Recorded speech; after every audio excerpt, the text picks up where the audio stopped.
Yes, ma'am. Good afternoon. Happy summer. And welcome to the July 5th regular board meeting of the Everett Public Schools Board of Directors. This meeting is hereby called to order. If you please stand and join me in saying the Pledge of Allegiance. I pledge allegiance to the flag of the United States of America and to the republic for which it stands, one nation, under God, indivisible, with liberty and justice for all.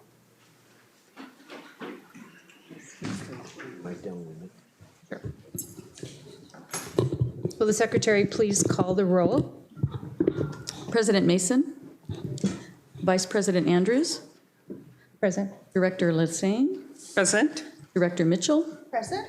Director Wenta. Will you please note that Director Mason and Director Wenta let us know they wouldn't be able to attend in their excused absences? So moving on to section 4.0, our first item of business is the adoption of the agenda. Dr. Cohn, will you please introduce tonight's agenda? Yes, consistent with the plans established at your 2016 Summer Planning Workshop, tonight's agenda contains several elements related to both the district's strategic plan and the board's annual goals. There is a segment this evening for routine business, one for recognition, a segment for strategic progress monitoring and reporting, a segment for information items. There is a segment for new business and one for upcoming agenda items and a segment for board comments. There have been no changes to the agenda since it was published to you, although item 8.1, the superintendent's report, may be updated during the meeting as is customary for regular meetings. The board may elect to change the order of business by a majority vote of the members. I would just note that this is not the point in your agenda where we request that items be removed from the consent agenda. That comes a little later. So the agenda is as it was published to you, and we ask your approval thereof. Thank you, Dr. Cohn. Is there a motion to adopt the agenda? So move. Second. Been moved by Director Lesane and seconded by Director Mitchell to adopt the agenda. Is there any discussion? Hearing none. All those in favor say aye. Aye. Those opposed? Motion carries, and the agenda is adopted. Next is section 5.01, recognition of Robert J. Handy Most Effective Administrator Award. Dr. Cohn? Yes, thank you very much. It is a pleasure this evening to recognize our Deputy Superintendent, Joyce Stewart, for her receipt of the Washington Association of School Administrators 2017 Robert J. Handy Most Effective Administrator Award. The Robert J. Handy Award is sponsored by PEMCO Insurance and WASA and seeks to recognize outstanding public school administrators in our state. One highly effective superintendent, central office administrator, or building administrator is selected from a small school district, that means up to 500 students, a medium-sized district, that means 501 to 2,000 students, or a large district, I should say, and a large district, which is over 2,000 students. A $10,000 award is equally divided among the three winners. A peer committee selects the recipients from the nominations that describe how each of the nominees is taking part in realizing the 9 characteristics of high-performing schools and districts as defined by research published by the Office of the Superintendent of Public Administration. The peer committee selects the winners, and then the award that is provided can be used for personal or professional growth or to support and disseminate information about a successful school or district program. Dr. Stewart has chosen to donate her award, which is $3,333, to the Everett Music for Life Booster Club.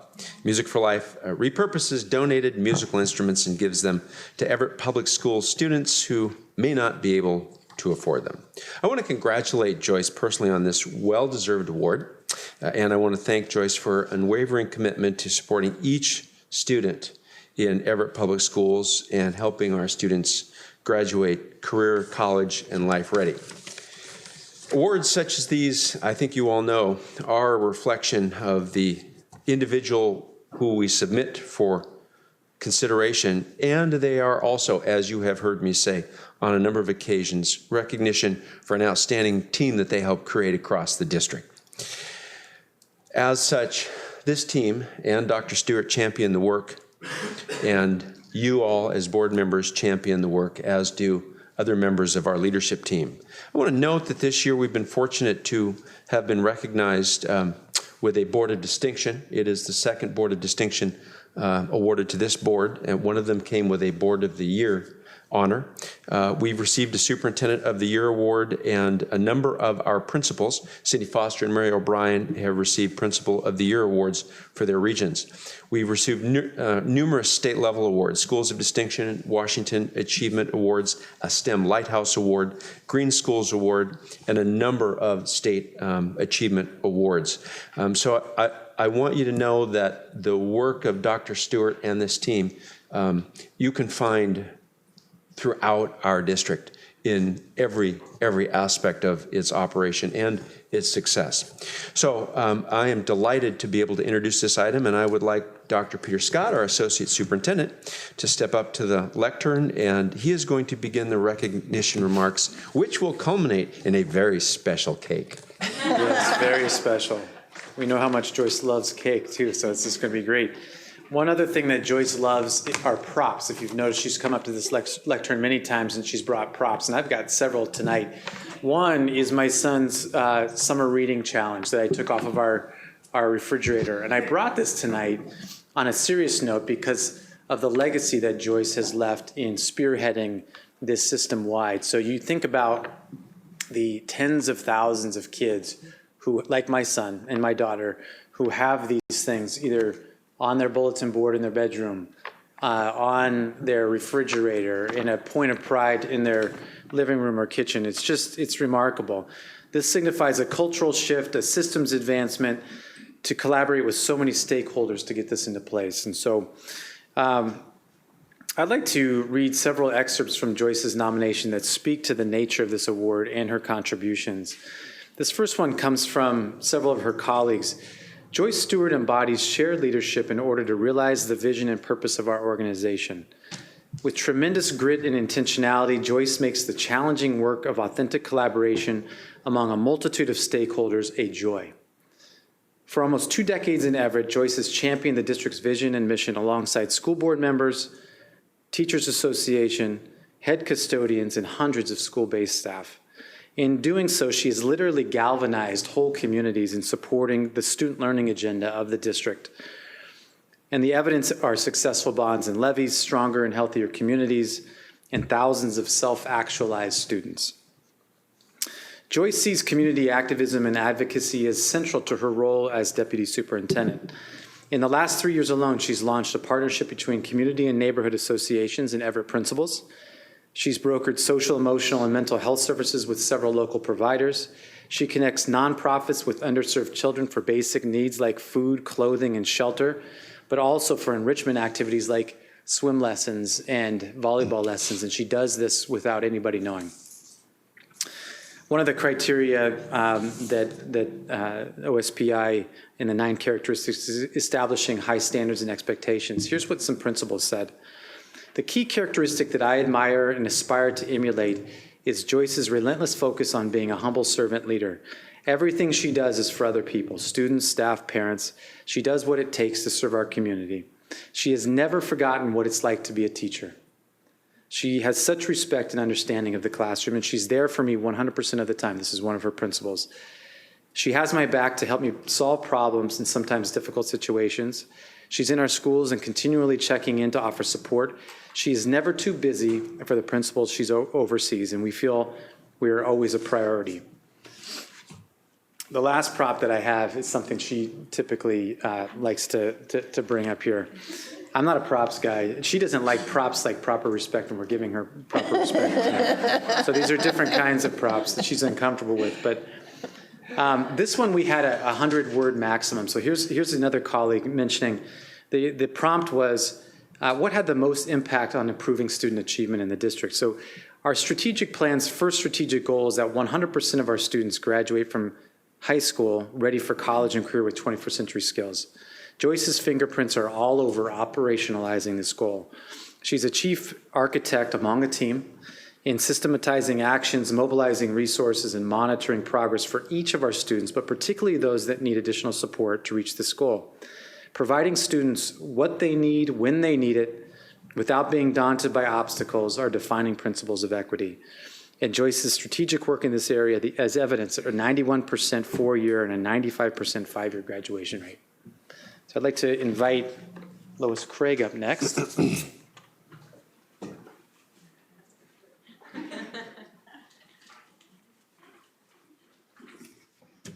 Welcome. High expectations, timely support, and student-centered decisions. These three topics represent recurring responses from teachers when I've asked what makes Dr. Stewart such an effective leader. From displaying learning outcomes to planning for whole class engagement to doing whatever is legal to help students achieve and succeed, teachers throughout the district will share stories of Dr. Stewart. Being very clear about what is expected to improve instructional practices, as well as result that helps students grow. But these high expectations are not a one and done. She works her magic to help accomplish the needed support, whether it is extra compensated time for collegial or team planning, providing additional materials for deeper learning and extensions, or bringing in outside voices to help define and reach goals. Dr. Stewart will follow through with action for almost all requests to support the classroom and students. But most of all, educators know that decisions that Dr. Stewart makes focus on the best interest of students, not always the adults. And her actions demonstrate her belief that a child's success should not be determined by their zip code. And this student-centered approach reminds teachers Dr. Stewart has not forgotten her classroom teaching experiences, and the complexity of teaching constantly evolves through experiences, strategic modeling, and lasting relationships. And all her accomplishments are done walking alongside people as a partner with humility and gratitude for the amazing people that are working for Everett School District. Well deserved, my friend.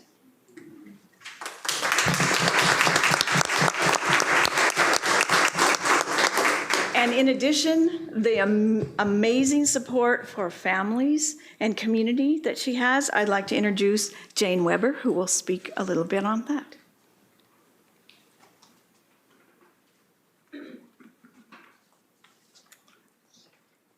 Hi, I'm Jane Weber, and I'm also the president of the current Music for Life Booster Club here in Everett, as well as a parent of 2 students in the Everett School District. It is an honor and a privilege to be able to say a few kind words about somebody who is most deserving of such accolades. Dr. Stewart has a reputation amongst the parents in the district as the one who gets it done. Whether it is creating a drama program at Evergreen Middle School, organizing vaccinations for mumps, and in my case, getting the Music for Life program up and running, Dr. Stewart is amazingly gifted at making things happen. In the spring of 2016, she sat next to me at an Everett High Band concert. I asked her about the status of the Music for Life program here in Everett. And in just a few months from that conversation, she was able to find members for the Booster Club. She secured over $10,000 in donations to Music for Life in the parent organization and got the program up and running.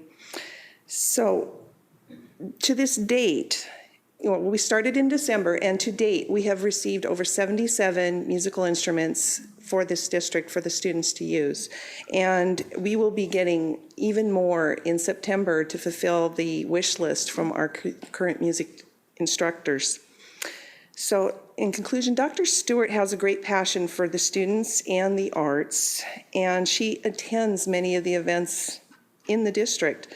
I find that she epitomizes the phrase, see a need, fill a need, and she is an absolute joy to work with. I'm thrilled that she is receiving the recognition that she so richly deserves.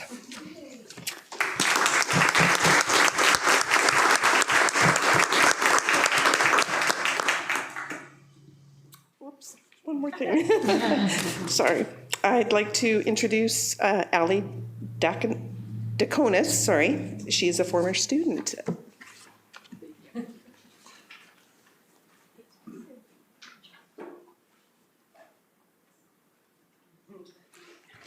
Good evening, and thank you for having me.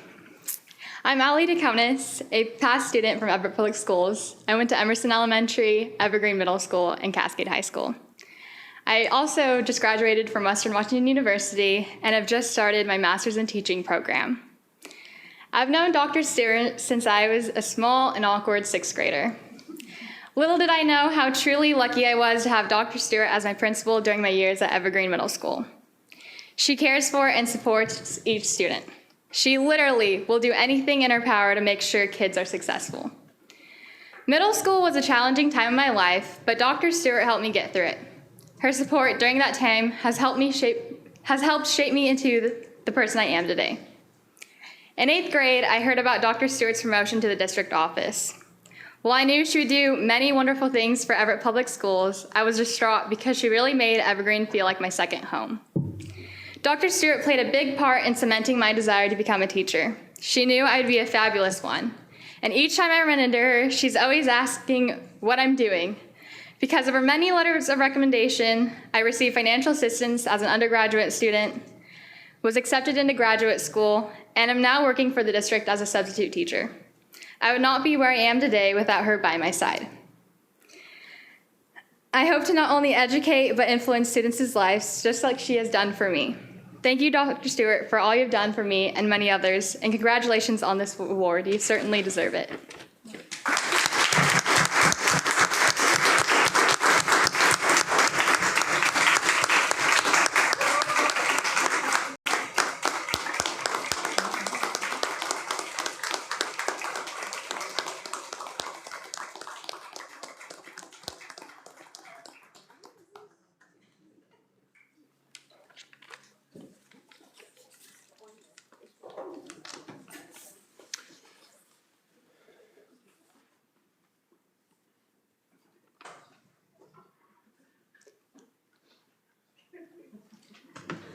Did you want to say anything?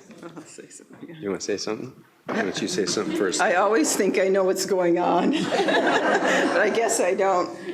Well, this is going to be hard to talk without choking up, but first of all, I prefer to be recognizing other people up here. So anyway, I just want to say thank you, first of all, to Dr. Cohn, who allows me to do this job and is an amazing mentorship. I tell people that I'm doing work that I never even dreamed was possible doing, and I want to say thank you to him for giving me this opportunity. And then Dr. Scott and the teaching and learning team and all the people who are here who filled that application out. Like I said, I always think I know what everybody's doing and what they're up to. Obviously, I missed that one because my whole team was working on it. But most of all, I feel so fortunate because so many people get up in the morning and they say they're going to their jobs and they see it as work. I get to get up in the morning and I see it as another opportunity. And I just feel so fortunate because I've been able to work alongside amazing administrators, parents, teachers, association leaders, maintenance workers, and we've been able to innovate, create, and most of all, just make children's lives in our community better. And when I got that award last week, I looked down and I seriously, my name was on there, but what I saw was hundreds of names of kids and families and all these great people I get to work with. So to the board members, I just want to say thank you for this job. I love it. I just could go on and on about it. So thank you. And again, thanks, Dr. Cohn, and everybody who's here. Again, I was just talking to Christine. I thought you were on your way home, and here she was coming to the district office. So thank you. So before we step away, and maybe I offer one or two last thoughts, I'm wondering whether any of the directors would like to add any personal thoughts before you can't because your mouth is full of cake. I'll start with echoing Peter's words about the reading program. I think I embrace this as a parent and as a board member just fully. And Cedarwood opened up their library today, and Becca was asked to volunteer again. There were ribbons when I went to pick her up on that fence. There were ribbons at Penny Creek last week because they opened last week. You brought up the summer slump with your leadership, everyone's engagement of all 26 schools. I think that was absolutely phenomenal work, and it's a legacy that I hope will continue forever. Not that you're leaving, but that it will continue forever. So thank you. Thank you. On a very personal note, I guess, somehow hearing the comments tonight took me back 10 years ago. And for some reason, this has always stuck with me, but it was when I was just new to the board. Karen Madsen and I were at an event with a lot of administrators. You were a principal at Evergreen at that time. And so we were kind of standing back, and she was explaining or naming everyone to help me become familiar with them. And so she, say the person's name and their title. And she came to you and she said, Joyce Stewart, principal at Evergreen. And then she paused and she turned to me and she said, she is truly amazing. And that has always stuck with me. And I heard amazing in so many of the comments tonight. So 10 years later, I wholeheartedly agree. And I've seen evidence in it in the last 10 years, what an amazing person you are and all the impact you've had on students, staff, and families in this district. So you are so well deserving of this award. Thank you. Thank you, Director Andrews. Director Stewart, what I would like to say is that I knew you were amazing from the start when you said, what I try to do every morning when I was at Evergreen was welcome every student into the school. Mm-hmm. You knew their names, and you said you knew something about them, and you made sure they were there. You did what you had to do to make sure the kids came into school every day. Yes, you are amazing, and I wish we could have 1,000 Joyce Stewarts. Tell me about it. It's just really something else. I appreciate the work that you do. You go out of your way. I see you at the music events that we have in the district, and I thank you very much for that, because Music for Life is one thing that I would love to champion, and I'm so happy that, people know you for that, because we need more music. It's really what turns the world around, and I thank you. Thank you, Director. So before we all move to the back of the room for a moment, and Joyce gets to see what little surprise we've got, we're going to do you have a certificate to present. We'll do a little bit of a picture, and then folks can join us for some high sugar content treats. And the only thing I would like to do before we do that is just tell a really quick story. I can remember when I arrived in the district. I was meeting the principals and a number of the other staff and community members. One of the district administrators pulled me aside and said, "You've got to watch out for that Joyce Stewart. She's got these ideas, and she's a little on the edge. So be careful. You need to keep her in line." And I thought to myself, That middle school is probably the highest performing middle school in the state of Washington, and it has very high performing peers in this district. Our 5 middle schools are among the highest performing middle schools in the state. I thought to myself, I think I need to watch, but I think it's probably for a different reason. So when you find somebody who's an outstanding elementary principal and someone who is an outstanding middle school principal and someone who has the respect of their peers and the teachers with whom they're working and the staff in the building and the parents, that's the kind of person that you want teaching other people to be outstanding principals. And that's the kind of person you want to be able to take up the reins when you're not there. That's the kind of person you want to make sure is helping you do the work. That's the kind of person that you want in a key leadership role in the district. And that was why I thought it was particularly important that Joyce be able to step into the role of deputy superintendent and essentially teach people to be 1,000 Joy Stewarts. Although if we had 1,000 Joy Stewarts, I probably wouldn't sleep at all at night. I am delighted that you've been recognized with this award. It's really only, frankly, a small token of the recognition that you deserve for the incredible work that you've done with so many students and parents and staff who are here with us today, and certainly for all of the rest of us whose lives are better because of your contribution to kids and community and the work that we do together. So congratulations on being the most effective administrator this year in a large district.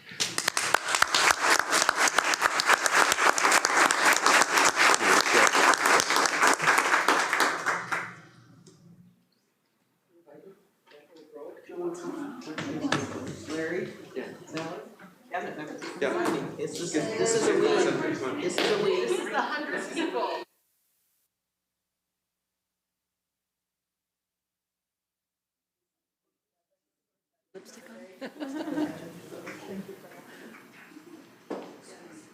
I think you gave a lot of instruments to me. Yes, they were performing in that. And I just took a picture of it. That to do with two person if you're on our website. Or I have it on my Instagram. And communications has. We're gonna have to. Yes, also. We're gonna do the.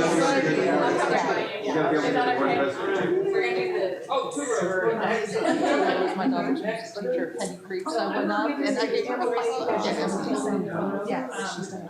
Certificate of recognition for earning most effective administrator award and providing every public schools with outstanding leadership. Of course, all the directors have signed it. I'm so honored on behalf of the directors to be able to give it to you. And every public schools have been so fortunate to have you. Many years.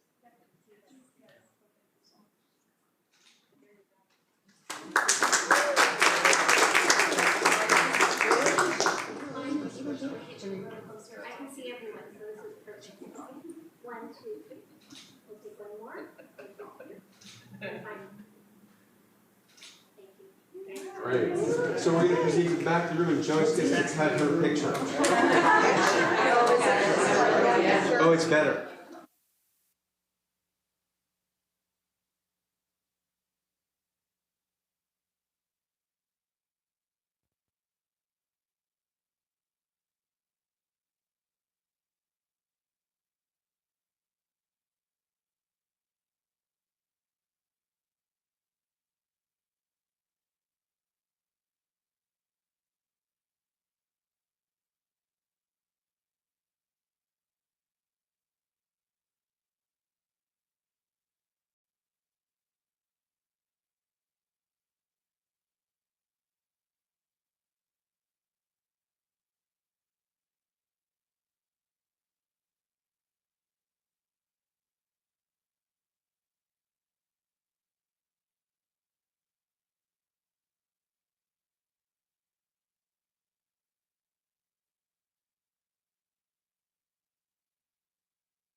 Okay,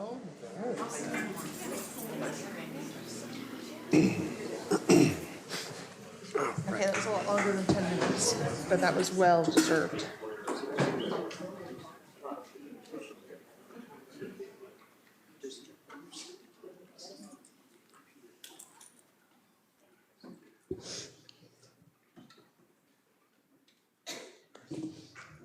We'll call the meeting back into session. Is the cake gone? Any leftovers? So we will move on to section 6.0, audience comments. The school board sets aside 2 times during each regular board meeting to hear from our constituents. We do this because we value public input and want to hear and understand the perspectives you bring to the table. Dr. Cohn, are there any requests for comments Yes, during there this are. time slot? Yes, there are. Okay. On behalf of the board, I welcome you to this meeting. Our school board meetings are designed to conduct district business in public. We welcome ideas and opinions presented in that same spirit, and I will share with you how this portion of the meeting is conducted. The superintendent will call you to the podium to speak in the order in which you signed up tonight. Each speaker has 3 minutes. All comments are recorded and will be made available for future viewing by the board and public.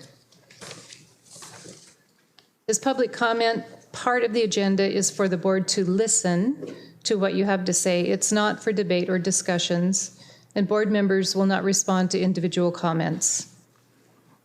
As board president, I have the responsibility to ensure the meeting and conversations are orderly, productive, and respectful. Thank you for helping me with that responsibility.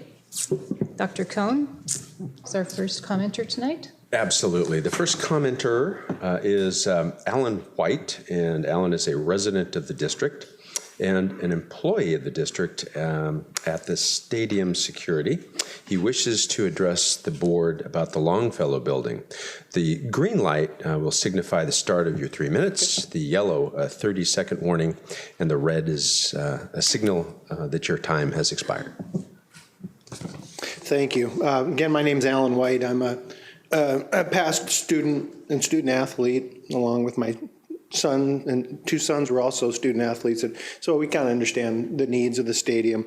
I'm also currently a member of the board of the Everett Blue and Gold Club, kind of a booster club. Joyce, I see that you're an awfully good advocate for booster clubs, and maybe I better come your way, but congratulations on your award. Very well deserved. I'm also a member of the Everett Historical Commission, so I kind of see the needs of both the stadium along with the needs of the Historical Society of Everett. So just want to keep out in front of you guys the idea of the need for a museum in Everett. You all are so wonderful at educating our students. This will give you an opportunity, if you sell this building to the museum group, to have an opportunity to educate the community at large. And so I just want to plug again the importance of the need for the for the museum. One other thing, Dr. mentioned that I was an employee of the district. It's all I do is security at the large events at the stadium. So I also have a perspective of the needs as far as parking and security at events at the stadium. And in my nearly 10 years of working at these events, I've never seen an overflow of parking, even on the Friday nights where there's 2 football games, at 5 o'clock and at 8 o'clock. There's a little bit of craziness from about 7 to about 8 when the 2 games are going simultaneously, and need for parking, but never in that time have I ever seen an overflow where people can't find a parking spot. So the need for parking, I think, is a bit of a myth. I think there's plenty of parking in the area, and like I said, seeing 2 games going on at once, and seeing Cascade, Everett, Jackson all playing at the stadium at the same time. There just has never been, and that's about the largest events that they have at the stadium. So again, just giving a plug, I hope that you'll consider the offer, and thank you very much. Thank you, Mr. White. The second commenter is Andrea Drugas, thank you very much. I thought it might be Douglas, but then it didn't look quite right. Andrea is a resident of the district and a parent of a student enrolled at Jackson Elementary and would like to speak to the board about school safety. Hi, we didn't originally enroll our son at Jackson. The primary reason was when we went to pick up our kindergarten papers, I just wandered in and was able to wander the hallways and go wherever, and I was extremely concerned about the school security system. A couple of months ago, the school did implement a locked door policy, so we unenrolled our son from the private school that we had chosen for him and decided to give Jackson a chance and see how we could improve school safety for the children there. On the same street that Jackson Elementary is on, there are drug houses. There's also a schizophrenic man who likes to sleep on the property. The teachers do a school sweep in the morning to ensure that anyone who is sleeping on the property is no longer there. I guess my largest concern is the disparity of security throughout the different schools in the Everett School District. There are many schools actually that have not only have locked their doors, but they have badge systems, they have patrols, and I feel like that's the right of every school in the district, and it shouldn't come 2 to 3 years down the road since some of the levies were passed and it's in the budget. I really feel like it needs to happen now because as a parent, I don't want to worry about my child's safety, especially in a marginal area where you do have known problems on that block. So thank you for hearing me out. Thank you, Ms. Drugas. We have a third commenter who wishes to, I believe, wait for the second comment period. Mr. Anderson, would you prefer to go now or would you prefer wait? Mr. Anderson's not here, so we'll go ahead and assume that that's a wait for the second comment period. That's it for requests to speak to the board this evening.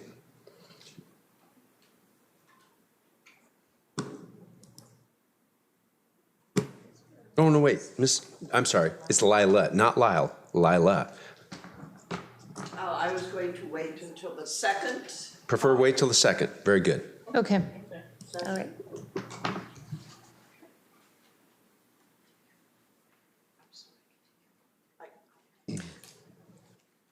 Next on the agenda is section 8.0, Superintendent's report.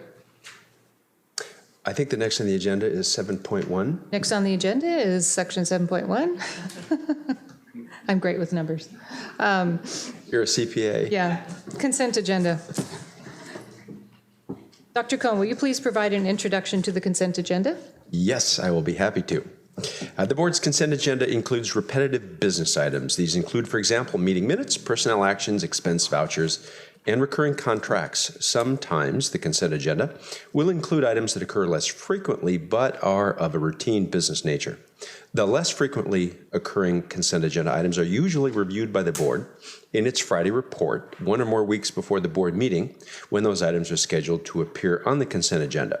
This gives directors time to ask staff questions about those items or to consider a discussion about the policy implication of a particular item.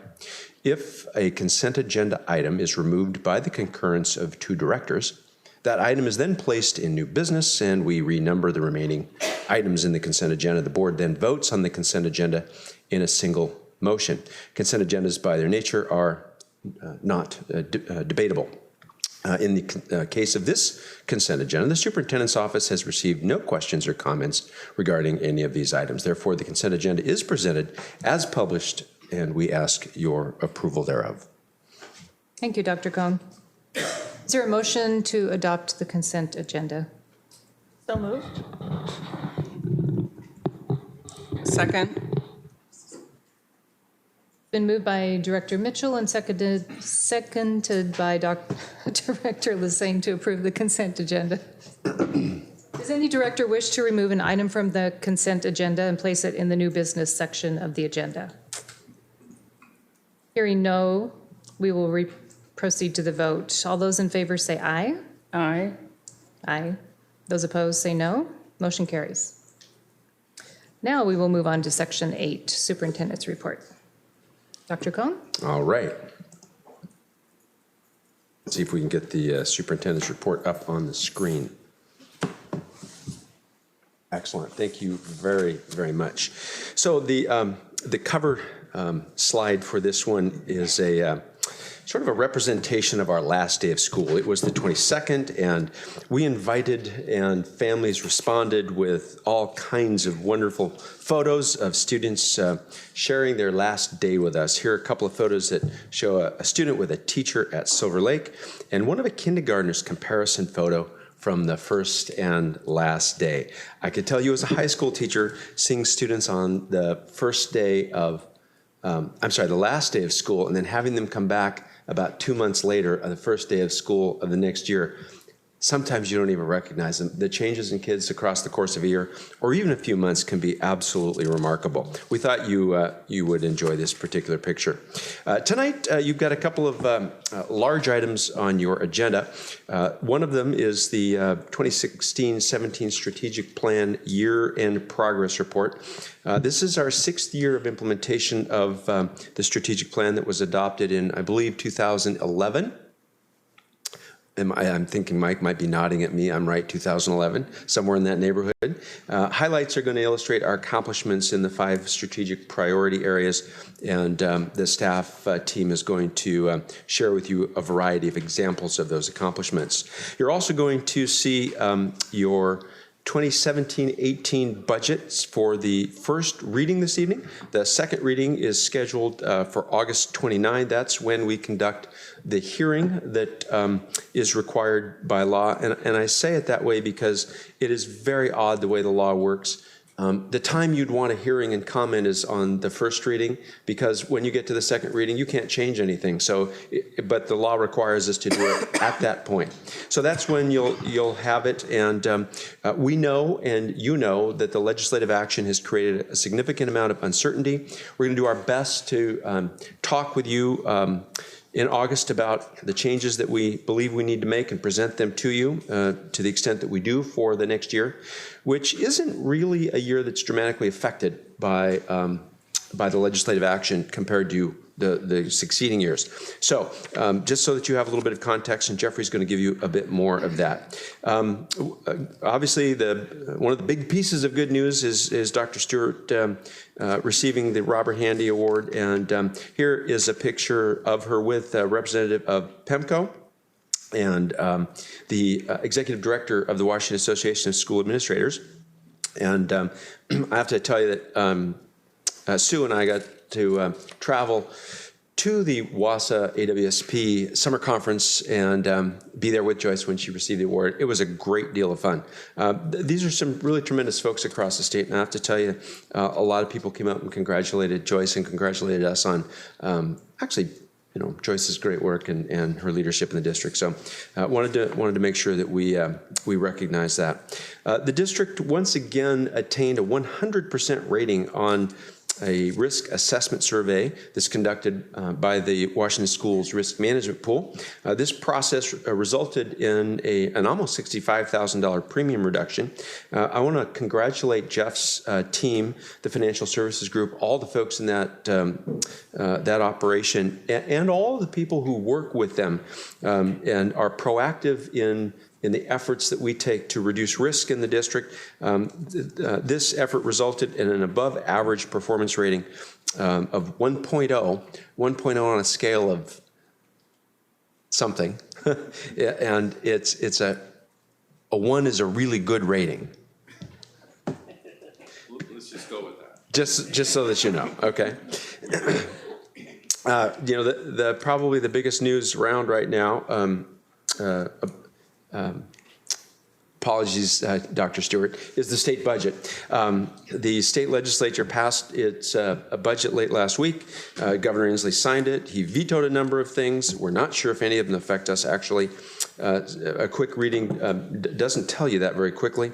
The district is, of course, going to be working to seek with other districts clarification on a variety of topics. We're going to review a little bit of that with you this evening, attached to the budget presentation. I just wanted you to be aware of that. I'll go over a few things. Jeff will go over a few things with you.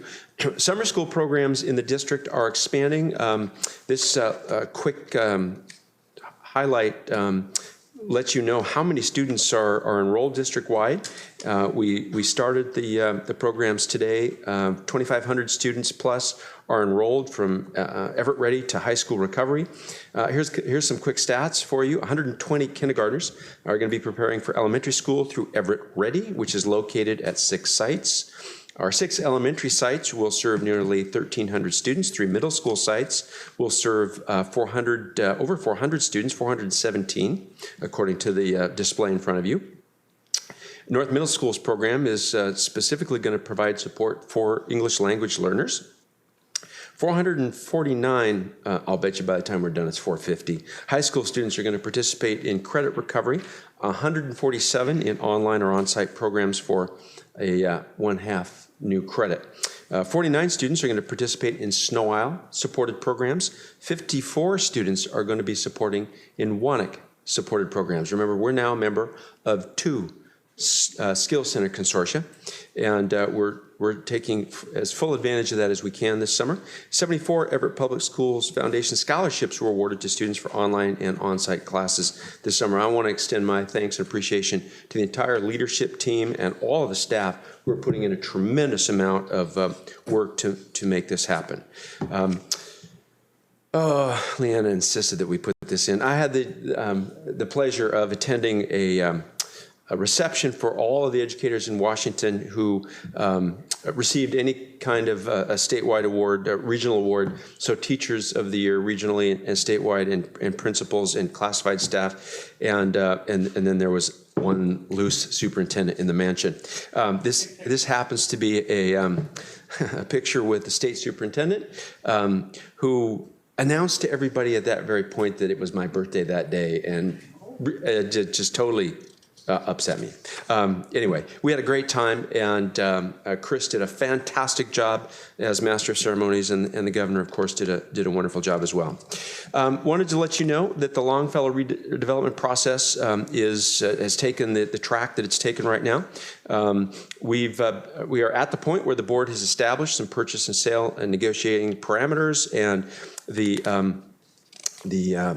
staff members who have been working on this with the agent that the district has hired to do this work is in the process of negotiating with the museum.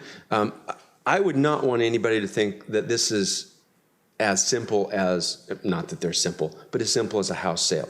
This is a very complex sale that takes a great deal of work on the part of the parties, and also involves the city and some other folks, because remember, in order for us to complete a sale process, there has to be short platting and a variety of other kinds of city processes. So this kind of thing is a very involved process, and we're making, I think, good progress with the museum. That doesn't mean it will be a successful result. It means that we're making good progress with the museum, and there are points at which it can either be concluded or it can be essentially terminated. So we're in that process, and we will update you as appropriate based on your requests of us.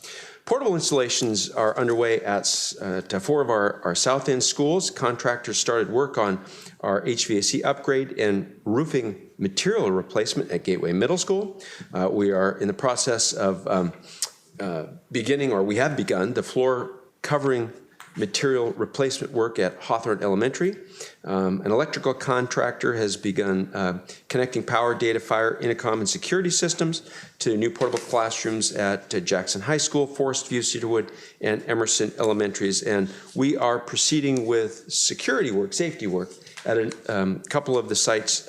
You will recall that the first phase of the big safety project that we were working on, we had to go a different direction on because the bids came in about 75% over the architect's estimate. So The team is proceeding with a tremendous amount of work funded by the last bond as well as the capital levy. A lot of activity as school came to a close. Those on the screen are the elementary school and middle school and high school visits. Jefferson included a meeting with the county council, which held one of its night meetings evening meetings at the elementary school and requested and received a brief report on the district's progress. Was able to attend the musical Into the Woods at Evergreen. That was one of the visits to one of the middle schools. And just a whole host of additional visits, including an orchestra finale at Jackson High School, which was really a great deal of fun.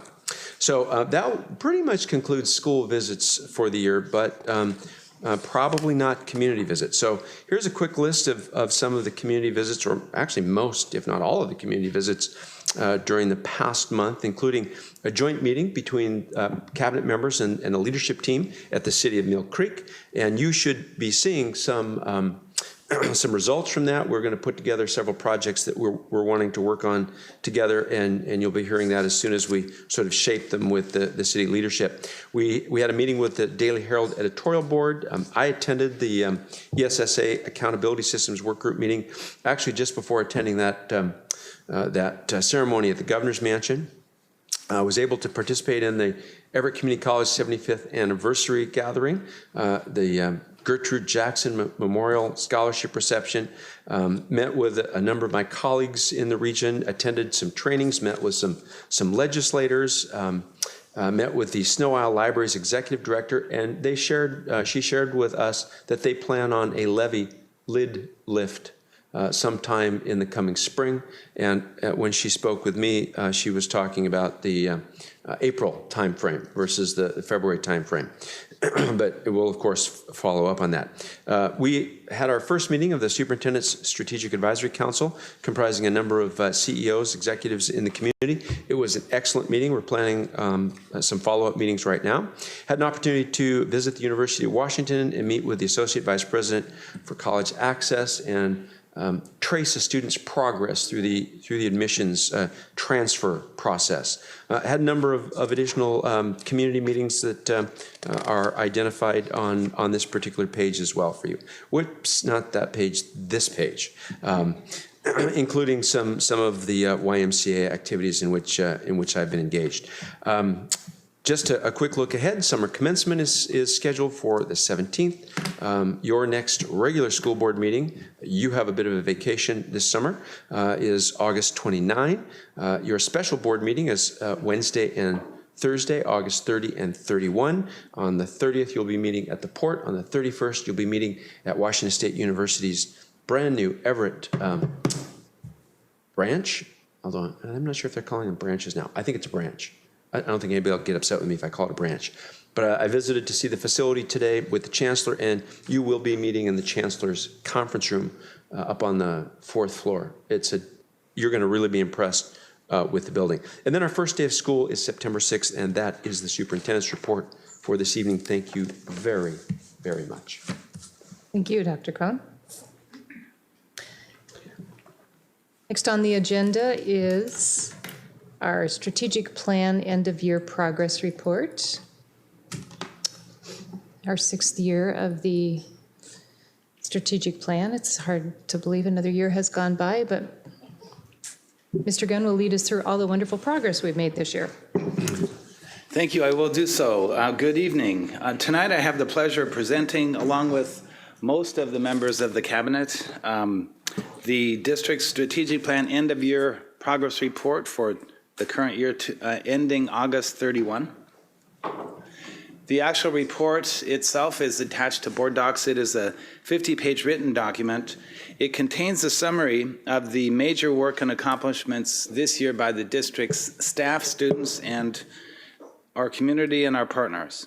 This presentation tonight is to review some of the highlights of that report and that work. We always have our strategic links identified in our presentations, and that's what this slide is. Our mission, as described in our strategic plan, is to inspire, educate, and prepare each student to achieve to high standards, contribute to our community, and thrive in a global society. As you know, this is difficult work, and we all work hard to align our efforts, collaborate with others, strategically manage our resources, and keep our focus on what is important and how to make progress towards achieving that mission. I'm sure you will find much in regard to this to celebrate and acknowledge in the report that's attached to the board docs. Tonight we will ask the various cabinet members to tell the stories of some of the highlights of the major accomplishments in the work in the areas that they're responsible for. We always have 2 or 3 common graphic indicators or representations in our strategic planning presentations. This is one of those. It shows the 60-month planning horizon, basically the long-range planning for the work to achieve the strategic plan. And then this is the 12-month planning horizon, showing more of the structure of the actual one-year cycle to achieve the work, to achieve our strategic plan. We have organized this presentation so that each of the presenters will come up in turn to the podium to do their part of the presentation with just a brief invitation by the previous presenter so that we can move this along in a timely manner, and we won't be doing a formal introduction for each of the cabinet members. So without further ado, I would like to start off by asking Dr. Joyce Stewart, our Deputy Superintendent, and as you well know, one of Washington's most effective administrators, to come to this podium to present some of the highlights from the teaching and learning area. Thank you, Mr. Gunn. It isn't often that I get to begin the end of the year presentation with updated information that's even better than what's on the slide. So what I want you to do is I want you to focus on the small line below the chart that says EPS has 48 less dropouts compared to the same period as last year. So when the slide was created about a month ago, it was 48. But the teaching and learning team is really excited to report to you that today it is 61. So think of that as being 2 full classrooms with 30 students in each classroom. So we are very excited. So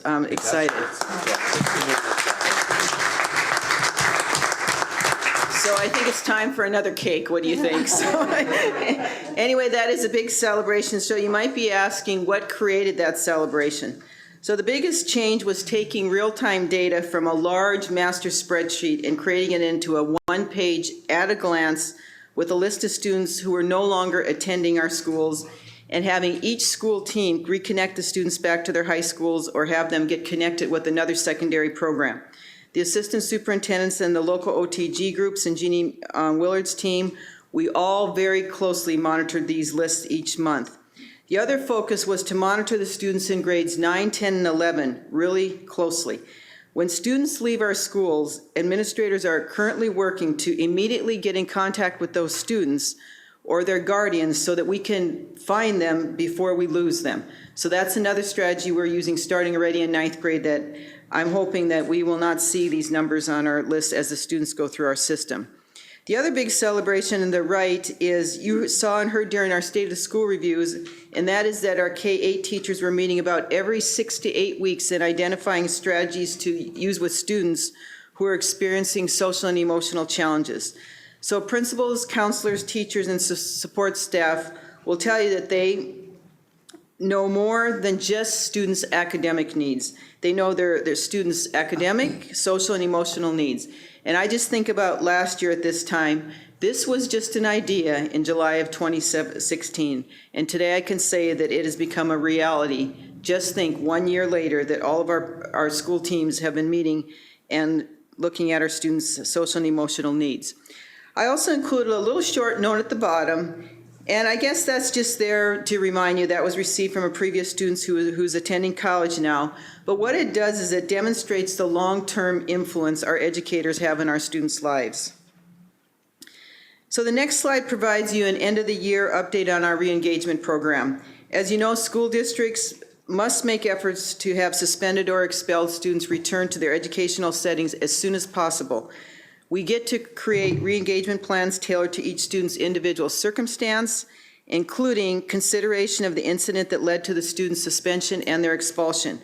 The plans should assist a student in taking the necessary steps to remedy the situation that led them to a suspension or an expulsion. So as you can see, we have 10 students who were removed from the middle school. There's one more again that was after the slide was made, and our high schools. And this shows our school leaders and our teachers are using many, many strategies to keep our students connected to schools. We should really have bright lights flashing on this slide. It was exactly 1 year ago that we invited teachers to look at definitions or draft definitions of our 21st century skills, our life skills, and they worked and they reworked with Joanne Budewick's leadership, the definitions, the rubrics, and now the reporting language. So like TPEP, like Common Core State Standards, instructional materials, natural implementation will take time, but this again is, like I said, a big celebration. As I've said in the past, our professional development is divided into priorities and maintenance. Teaching our staff how to use the devices to access authentic learning experiences was a challenge because we were removing large numbers of staff members from their schools 4 times throughout the year. However, what you see here is you can see that staff members found the information engaging and relevant to student learning. And then finally, after spending this year studying effective behavior management systems in schools, we will be transitioning to a more restorative discipline system, positive behavior intervention system. The chart on the right shows the number of conversations that were held at all of our schools. We were getting input about their current system. And so the implementation process will take over the next 2 years. So you will be hearing about this over the next 2 years. And now I'd like to invite Mr. Fleckenstein to come up. Well, this year, 3 departments within our district had worked together to explore the multi-tiered systems of support intervention model. And that work this year developed several different enhancements to our work for next year, which is development of an MTSS framework to be implemented by the end of next school year. We ended up strengthening a lot of our intervention programs through this work and exploration of the MTSS model. That include elementary and secondary summer school programs, PBIS, which you've seen in a previous board presentation, and a focus on social emotional well-being and safety for students with the implementation of a Panorama Ed survey for next year. And now I'd like to invite Scott Jenkins and Joanne Budewig to the podium. So last board meeting, we had the privilege of sharing with you about our integrated technology plan. And we just want to highlight some of the statistics that are sort of our benchmarks to see how the work we're doing with our staff is progressing. As we look at 2,000 computers are actually starting to be imaged as we speak in several rooms in this building for our students next year. We have, in year 1, we have a good just about 1/6 of our staff trained in integrating technology into the classroom and leveraging this technology for authentic learning. In addition, we look at how well our teachers and our students are starting to utilize the cloud environments. We are seeing continuous growth. This continues to grow every year. This is a terabyte, 2 terabytes worth over in Google, and files in the millions. We're approaching 2 million. Our Google environment's been in place for 7 years. We're seeing definitely a sharp increase since more devices have come in, especially the Chromebooks for SBA. And it's our students and our staff that are in Google. Next year, our students will enter the 365 environment, and we are seeing our OneDrive storage grow rapidly. That is a 1-year growth to a terabyte. So we're almost halfway to our 7 years of Google in our OneDrive environment, and that is only staff. We had some training around November and December where we invite a lot of staff to learn, a lot of interest. It was integrated into our technology training with the schools, but the students aren't yet in it. So our staff's use of it, they're waiting, anxiously waiting for when they can be interacting with their students. And so what we saw is them continue to use Google because they valued the cloud environment. So we're looking forward next year to really leveraging the OneDrive environment as well. And that will work in our Canvas environment, both Google Drive and OneDrive work within the Canvas platform for courses. In addition, what we're finding is atomic learning. We've seen a significant growth actually in this year of our custom classes. So those are classes that our teachers, our paraprofessionals are getting certificates from. So instead of just going in to watch little tutorials in atomic learning, they're actually taking full courses and completing with the certificates. We've gone from 200 assessments to over 1,000 assessments taken within the last 2 years. So we're seeing steady use of that environment for those are self-tutorials and self-paced, but we're also leveraging it into our online professional development. And now I'd like to introduce Scott Jenkins. Thank you, Joanne. A celebration for us is our ability this year with the implementation of our enterprise-wide support management system, ServiceNow. We're able to collect, categorize, and analyze service requests from staff in a much more comprehensive manner. And by replacing the old system now, we're able to integrate the LMS system along with the help desk system to provide a one-stop shopping center for staff who have questions about need for support instead of a variety of emails in different places. So this chart shows the LMS work orders throughout the year, and the ability for the LMS team to categorize and collect these is huge because they hadn't used a work order system before. They were just responding via email. This was a huge shift for them, and they did an amazing job with it. For the help desk system,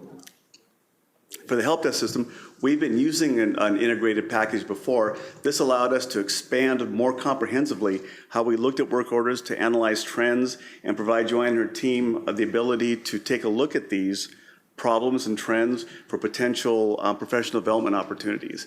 And this is just the first year that we scratched the surface on this. Next year, with a year under our belt, we'll be able to do this more effectively and dive deeper into some of these issues. So we've talked about the importance of quality teachers, and we have really worked to strengthen our professional development, especially for our new hires. So this year we asked the new hires for their opinion on as far as what kinds of professional development, certain content areas that they wanted, and we created a menu of options for them. And it was so popular that we got requests from other teachers and also from our paraeducators who asked if they could attend. So this year we opened it up to veteran teachers and also paraeducators. So you can see the attendance numbers at the bottom of the slide. And what this is becoming is we're hoping to have it next year at the same time, because what it does is it lets teachers know throughout the district that at this time of the month, you are able to always attend some optional PD that matches their needs. So I guess the exciting part about this slide is the fact that our paraeducators are really enjoying being a part of this training. This slide just shows at the top just a few of the many, many planning meetings we had to plan summer professional development. You could see meeting with, especially working closely with Peter Scott's team, our BEST team, the LMS team, and each of those members came to these meetings prepared and presented what professional development they wanted to present throughout the summer. So after they went through it, Dr. Scott and I vetted all the different sessions, and you can see the topics, the content areas in both of those charts at the bottom. So you will have a presentation, I believe, next fall that we will be reporting out the results of our summer professional development. But those planning meetings, it just shows about 6. There were probably about 15 to 20 meetings that we had before we put the plan together. And then it was finally vetted by our professional development council, and they let us know what was missing. And then we went back and filled in the gaps. Now, Debbie Kovacs. And as Joyce mentioned, we have a wonderful menu of options for professional development, and our collaborative work has really helped us expand, not only for all employees, but for our classified groups as well, with an upcoming 2-day training in August for our paraeducators. And then this year, we've been able to successfully train all of our administrators and supervisors in reasonable suspicion. And then there's a plan for training in August for our administrators on due process and misconduct and defensible hiring practices. Really excited about that. And we've also been able to expand our opportunities for our orientations because there's so much information for all of our new administrators. And then we continue our diversifying pathways work. Our partnerships continue to grow stronger, specifically our work in alternate route certification programs is growing. We had almost 6 or 7 district employees who have gone through either CityU or Western Washington University, one of which we offered a position at our middle school in the ELL program. And we will continue to work to get more paraeducators into this program.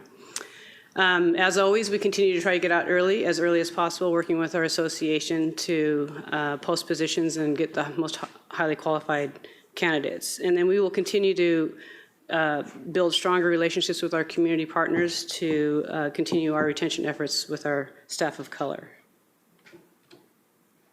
And then lastly, and most importantly, I think, is our growth model. As Joyce talked about, the rubrics regarding TPEP, and then now with the 21st century skills, we continue to work with our classified and certificated groups to roll out the 4-tier growth model for all groups. So this year, we completed the development phase for nurses and director level positions, and we will pilot those next year. And then food nutrition will continue to phase in their staff with 70% completed this year with the hope of next year 100% completion. With that, I'd like to invite Sally Lancaster. We continued to move forward with our equity and access work this year.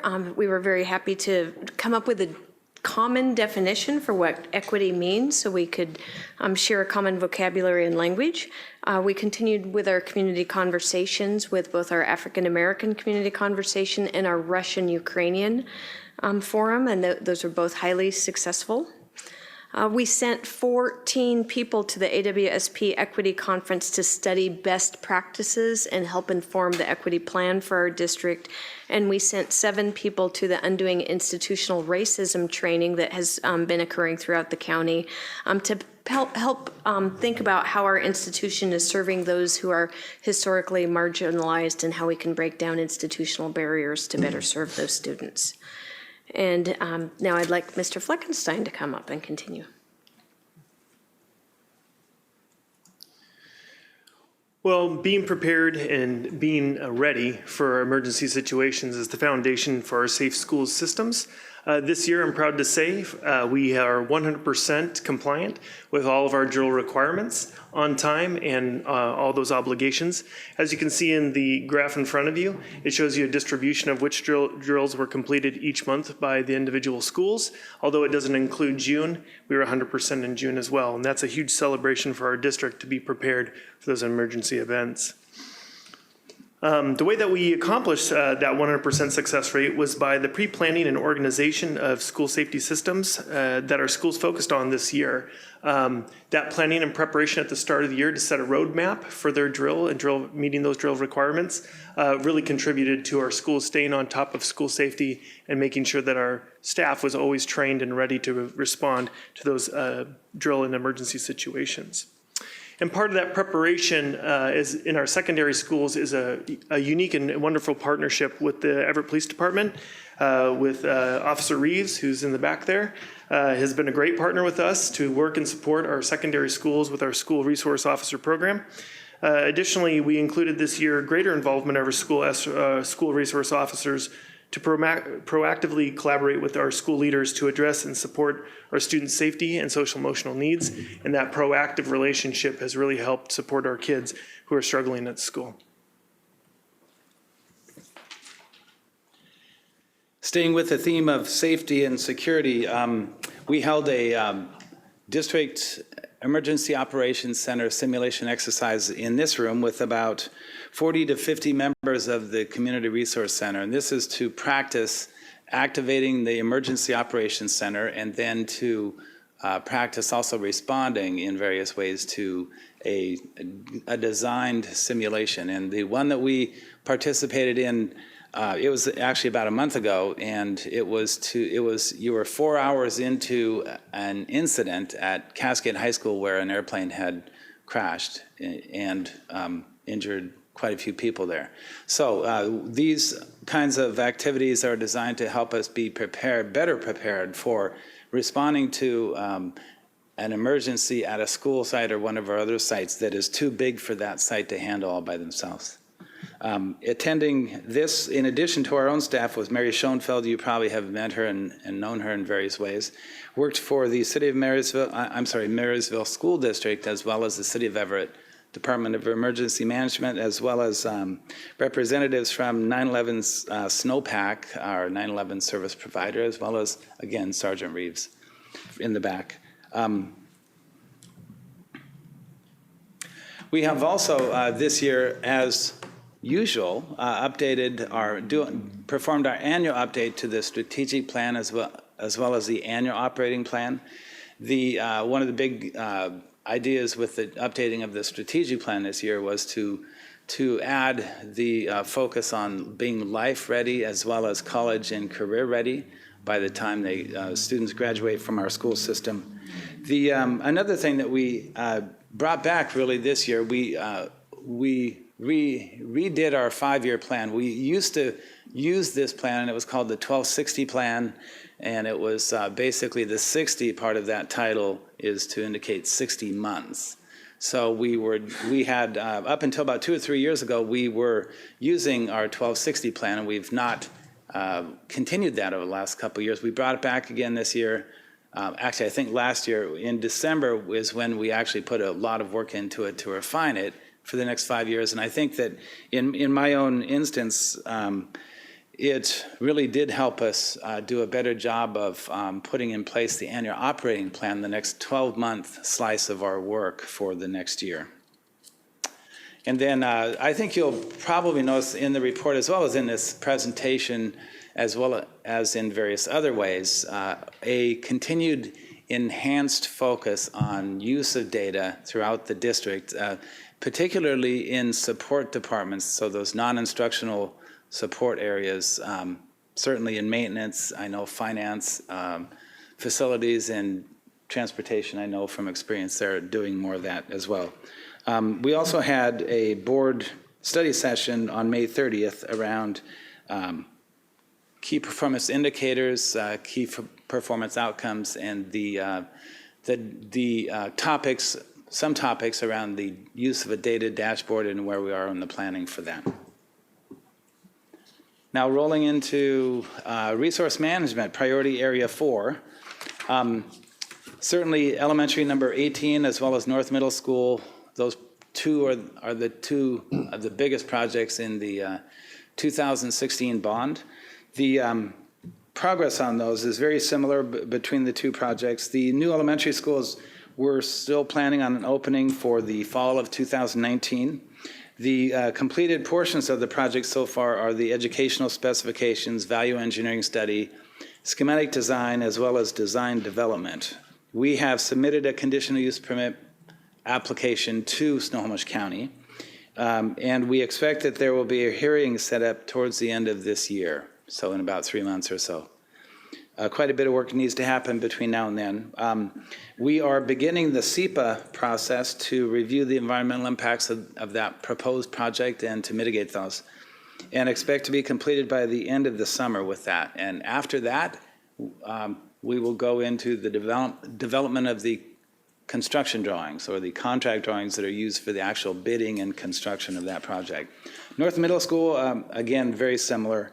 Planning to open the new building at North Middle School in the fall of 19. The site work in the gym, as well as the removal of the old classroom building, will take place for about 4 to 6 months after that. The portions of the project that are completed, the ed specs, value engineering study, and schematic design, the design development drawings are nearly done. We have put together a phasing plan for this project, so we know a lot more now about how the phasing is going to work. We're planning to move probably 10 portables onto that site on the field near the buildings, probably in the fall or the winter, to be ready for getting going on that right away. The idea is that we have to move people out of the, I think it's the office building portion of the existing school, so that we can rebuild the central heating plant and electrical brains for the building. The special property use permit has been applied for, I'm sorry, next week we will apply for that through the city of Everett, not Snohomish County. We expect the decision also by the end of this year. We are developing the SEPA documents and expect these to be completed by the end of this year as well. And after that, again, contract drawings will be developed. So both those projects are on a similar track. Safety and security, roofing and HVAC, we're moving ahead in various ways on projects funded by the 2016 bond and levy. The district-wide safety and security design and construction standards have been developed. We're still trying to figure out where we're going to be going with the actual implementation of the next phase of that. Remember that we had gone out to bid on 2 contracts about 2 or 3 months ago, and we didn't receive any bids on one, and we did receive 1 bid on the other, and those were both, the bid that we did receive was well over the budget. So we're still looking at where we're going to be going with that. Gateway HVAC and roofing, though that project is underway right now. The contractor's on site removing the existing roofing material, and the project will be done by the end of the summer. Technology implementation, a new wireless antennas and fiber optic cabling will be installed at Everett High School in Sequoia this summer. And synthetic turf fields, we are underway with the Jackson High School field project. They're stripping the sod out there. We should have substantial completion of that project by mid-September, about September 19th, I think, officially. Cascade High School has lagged behind Jackson in terms of the schedule. We think we're through the woods on that challenge right now. The contract, as you may well remember, you did award that to the contractor. The city has issued a demolition permit. Construction is expected to start next Monday on that project. Building permit should be issued in about 2 weeks, and substantial completion on that project is anticipated for October 13. Our athletic department, Robert Polk, has been working with the staff of both sites to make sure that arrangements are made and planning is in place to accommodate the sports teams that need practice space on the fields in the fall. And then the final very large effort that our in facilities that we've been involved in is the planning and the community engagement around the 2018 capital bond, potential capital bond. We're experiencing continuing growth, more and more portables. We held a series of 5 community forums at our middle schools on these topics, and then also you held a special work session out at Jackson High School to focus on high school capacities, and we heavily engaged the community in all of those. You also did a special work session about 2 weeks ago in this room where you provided for us some very clear guidance on what projects you would expect that we would be wanting to place on a proposed bond in February of 2018. Just over $300 million, and we have taken that guidance from you, and we're developing more information to bring back to you towards the end of the summer, early, maybe right after school starts, and we will be planning more conversation with you about those, updating all the information, and also the next steps in the community engagement process we'll be working with you on. With that, I'll ask Jeff to step up, please. Thank you. And first of all, I just would like to thank the board and the superintendent and my colleagues, because all of our effectiveness in terms of managing resources is really us as a leadership team and you as a board in being willing to make the right decisions and manage our fund balance and look at multi-year budgets. So we're extremely excited to have that exceptional bond rating have an increase from Moody's this year, and it's a testament to them looking at our patterns over time. We continue to have strong audits by everybody knowing their work, doing their work right, and working effectively with the auditors. We continue to invest, one of only 7 districts, or 8, I believe, in the state in creating a comprehensive annual financial report. I know your favorite document, Dr. Andrews. or Director Andrews. I'm getting it backwards too. But simple things that maybe go unnoticed, like honoring the fiscal team for the risk assessment and the work that Jennifer Farmer does, is always greatly appreciated. So with that, I'll move on to Dr. Dana Riley Black to continue. Dr. Scott and I will wrap up this presentation with a review of strategic priority number 5, strategic relationships. This first slide includes the graphic of strategic partnership theory of action presented at the June board study session. This theory of action summarizes the categories of strategic relationships as launch ready, learner ready, and life ready. Our presentation today will follow this mnemonic as Peter will speak directly to early learning or launch ready relationships. I will speak to STEM, exemplary of learner ready relationships, and then Peter will speak to college, career, and life ready or life ready relationships. But first I would like to share with you the community engagement or relationship management work we have completed since the board study session. That is opportunities to foster existing and grow new relationships that focus on our strategic relationships. We hosted the Early Learning Symposium, the Governor's Summit for Career-Connected Learning, a reception at the Innovation Expo, and just last week we launched the Superintendent Strategic Advisory Council. Thank you, Dana. So as Dr. Riley Black mentioned, this is the launch piece of the strategic relationships, in particular a signature program and group, a very high-performing group, continuing to be a local and regional, and in one case in particular, a national leader in early learning, as evidenced by being 1 out of 14 districts invited to the National P3 Institute to participate back in October, and the only one from Washington State to be invited. The next two areas there really get at the streamlining of information sharing and best practices with our pre-K providers. And so there are multiple opportunities that our team has and has capitalized on to work alongside our local providers in sharing best practices and observing each other and mobilizing resources together and the like.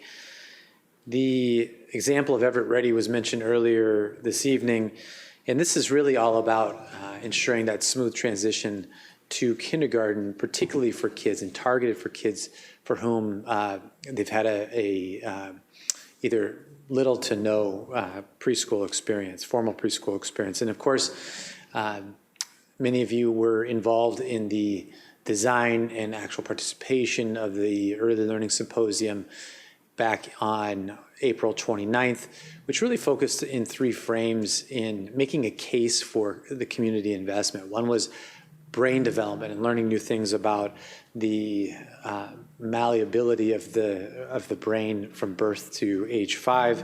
The economic impact was the correlation between community investment and higher levels of success associated with a decrease in at-risk behaviors and other factors, and an increase in academic and job attainment. And this idea of healthy communities in transformation zones as early learning as a catalyst for change in a community.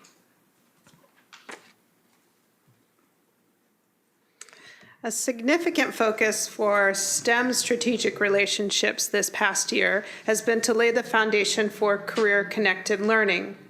A central partner to this work has been the Boeing Company. Our partnership with the Boeing Company has afforded us introduction to the Core Plus curriculum, which will be central to the advanced manufacturing program. And the Boeing partnership provided funding for the development of materials to support industry participation in internships, such as the Worksite Learning Supervisor Handbook. In addition to hosting the Governor's Summit for Career-Connected Learning, we've been working to establish additional relationships with industry. Notable, the STEM team has reconfigured its CTE General Advisory Committee so that its agendas are focused on our district's CTE career pathways, and increasingly the committee The committee's composition or strategic relationships are inclusive of industry representation aligned to CTE pathways. And finally, I'd like to highlight several pieces on college and career and life readiness with some emphasis on the life readiness pieces. The navigation tools and processes in exposing kids and supporting them through the college admissions processes, through the financial aid processes are alive and well and have undergone various degrees of development and iterations. An example here of our strategic partners coming together to support this chief end goal of college and career and life readiness. You can see partnerships with the PTSA, with Everett Public Schools Foundations, in events bringing families together to demystify or unpack what it means to be college, career, and life ready. And our continuing partnership with Equal Opportunity Schools in opening up accessibility, and not just accessibility in more students in seats, but more successful students in seats. That's the key.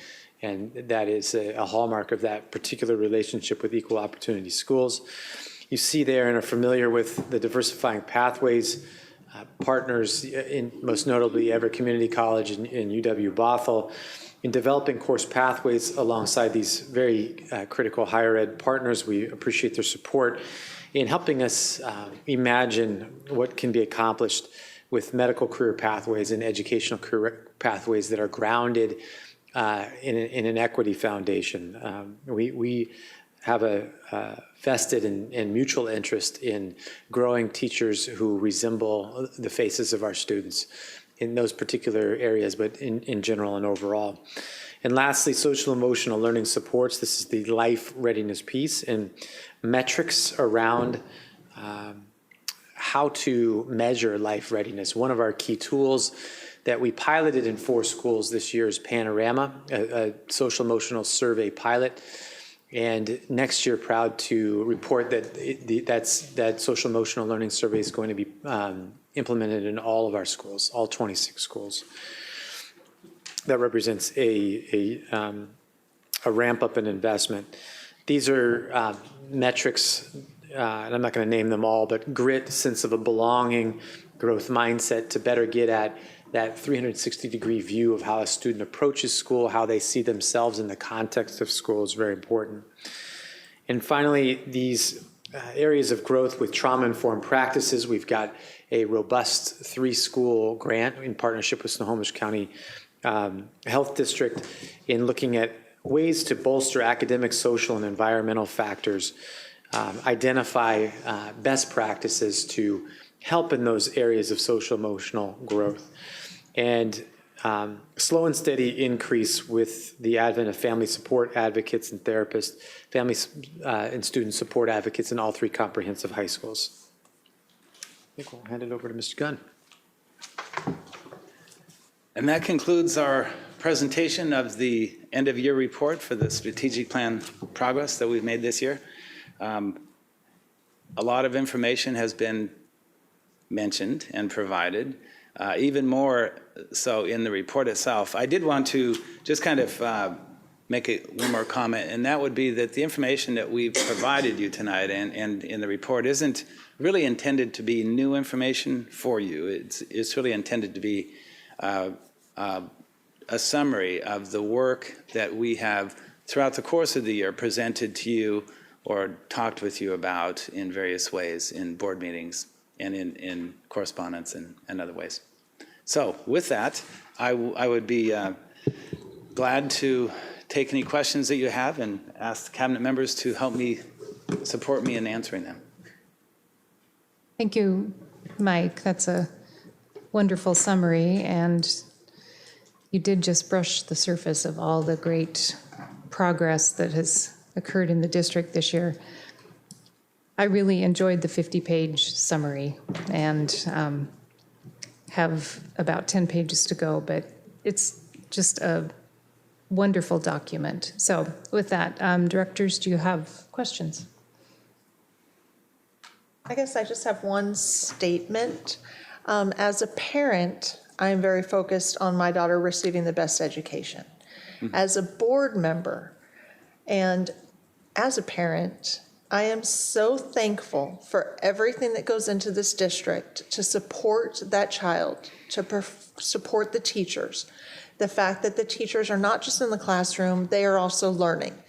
And the financial support that keeps this district afloat, the information technology, the behavior systems that keep our students in the classroom, that impacts me in so many ways that as a parent, I don't think I appreciate, but as a board member, I do. And I just really wish that all the parents and every person that votes for us could see this 50-page report and just really see the amazing work that goes in to graduate each and every student. So thank you all for everything.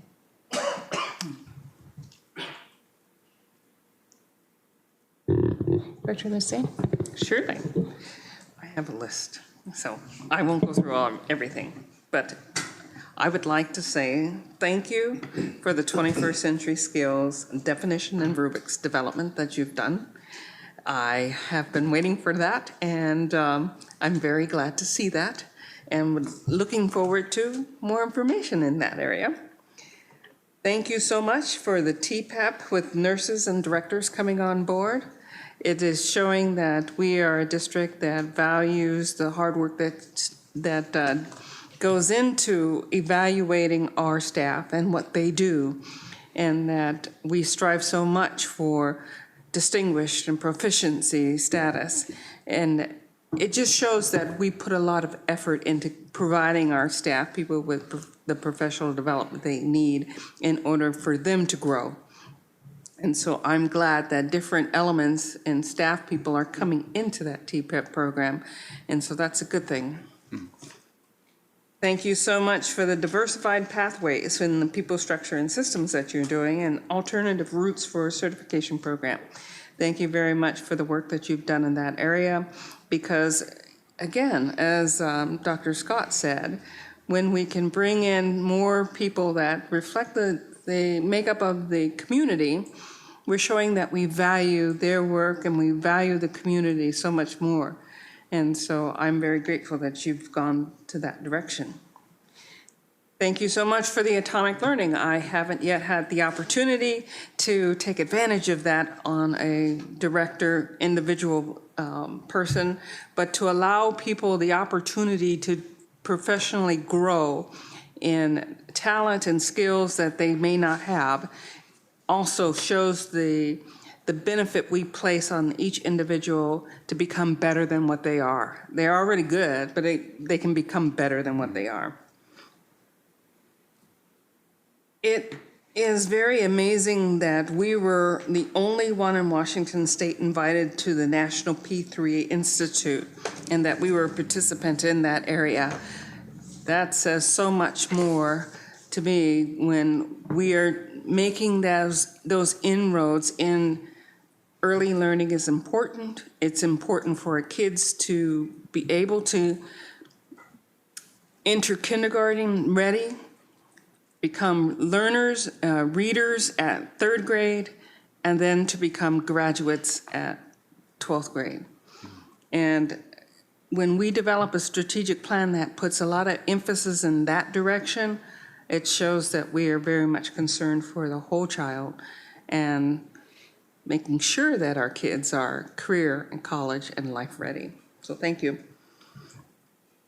The Career Connected Learning, thank you so much for the Core Plus work that we are doing with our strategic partner Boeing. And thank you so much for the summer internship program. That has been one of the key points that I've been saying, we need to do this, we need to do this. Internships for our high school students and even apprenticeship programs. I can't step away from that because I think it's very valuable. And again, if you want to make sure that our kids are career, college, and life ready, we need to engage those strategic partners that we have in our community to support us in this area. So this is very good. I want to thank all the work that's gone in that direction. I am going to be very excited when the fall of 2019 come around, when I can see Elementary 18 and North Middle School completed. So I'm looking forward to seeing that. And I just wish the public would just see the things that we're working on to get to that point when we can reduce some of the overcrowding in the South region, as well as improve our structures that we have here that have been with us for quite some time. Mm-hmm. And thank you again for the family support advocates and therapists in our comprehensive high school. Because again, if you cannot focus in on the whole child and the needs for those things, that our students cannot become successful. And focusing in on the whole child and the struggles that they face in life is very important to ensuring that they are life ready. So thank you. Sorry, my list was rather long. There's a lot to talk about, a lot of good things. I think for me, just some new themes this year that stood out are, of course, the social emotional learning, or the social emotional aspects of our students, and it really is incorporated through all areas of our strategic priorities. It's a wonderful thing to see. And then, of course, the technology and the beginning of getting computers in the classroom is just very exciting. And I agree, the 21st century skills rubric is something I've been anxiously waiting for too. And I know a lot of work went into that. Oh my gosh, I cannot even imagine. So with that, if we don't have any more questions or comments, we'll say thank you very, very much. And I would like to thank you all, too, for your comments. I think that if we just took everything you said, it would be a good re-summary of a lot of the work that we presented to you tonight. So thank you. Thank you. We will take a short 5-minute break. There are some little snacks in the room there. And we will reconvene at 6:25.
Our next item on the agenda is Section 10.01, third quarter financial update. This will be presented by Ruth. Hello, Ruth. Hi, thank you. Good evening. The third quarter financial report is very similar to prior reports, and so I'll proceed fairly quickly with time at the end for questions. I'll mostly focus on the general fund and touch on the other funds as well. So for general fund, student FTE enrollment will end the year at about 30 FTE. That's a bit lower than where we were after the second quarter because FTE, you never quite know what kids are going to do as far as at the end of the year, and so FTE did go down a little bit, but we're still above budget for the year by about 30. Total projected revenues and transfers are slightly higher than in April at $250.2 million, and this includes our updated apportionment and additional transportation funds, and then the almost $1.4 million transfer from capital projects. And as you can see, revenues are, the trend is very similar to prior years. Expenditures are projected to be $247.9 million. This is within board authorized appropriations. It does reflect the K-5 literacy curriculum adoption as well as some one-time costs. It does not, however, include the transfer to capital projects fund for the baseball field improvements. That's not considered an expenditure. It's a transfer out or another financing use. And so, but you do see that here on the fund balance page. The $1 million is in the projections. It won't happen until June though, so it isn't on the graph yet. The projected ending fund balance is $21.67 million, and that is 8.7% of expenditures. And for other funds, capital projects, major revenue is our capital levy proceeds, and revenues, it does not include the December bond proceeds, but it does include the April spike there in revenues is from the levy coming in, the new higher levy that we have from the vote last year. And then appropriations for capital projects fund was $39 million, and this is part of the expenditures are part of a multi-year project plan. So only in 1 year will you have particular expenditures depending on what projects you're working on in that particular year. And this year is including the starting phase of the bond and levy projects, as well as a site purchase in December. And then ending fund balance for capital projects fund, or May ending fund balance for capital projects fund was $73.9 million. And you can see that the bond proceeds are included there in December, and that's why the fund balance went up so much in that month. Debt service fund, our May ending fund balance was at $20 million, and that is enough to fund our June principal and interest payment of $6 million. ASB Student Body Fund, they are on track with prior years. Fund balance always goes down in the spring when the students are doing a lot of fun things, and then their revenues come in the fall. And that's why there's a spike every fall in their fund balance. Ending fund balance for May was $1.7 million. And transportation vehicle fund, May ending fund balance was $28,000. We will receive about $116,000 for depreciation in August. And that's all I have for third quarter. Can I answer any questions? Directors, any questions?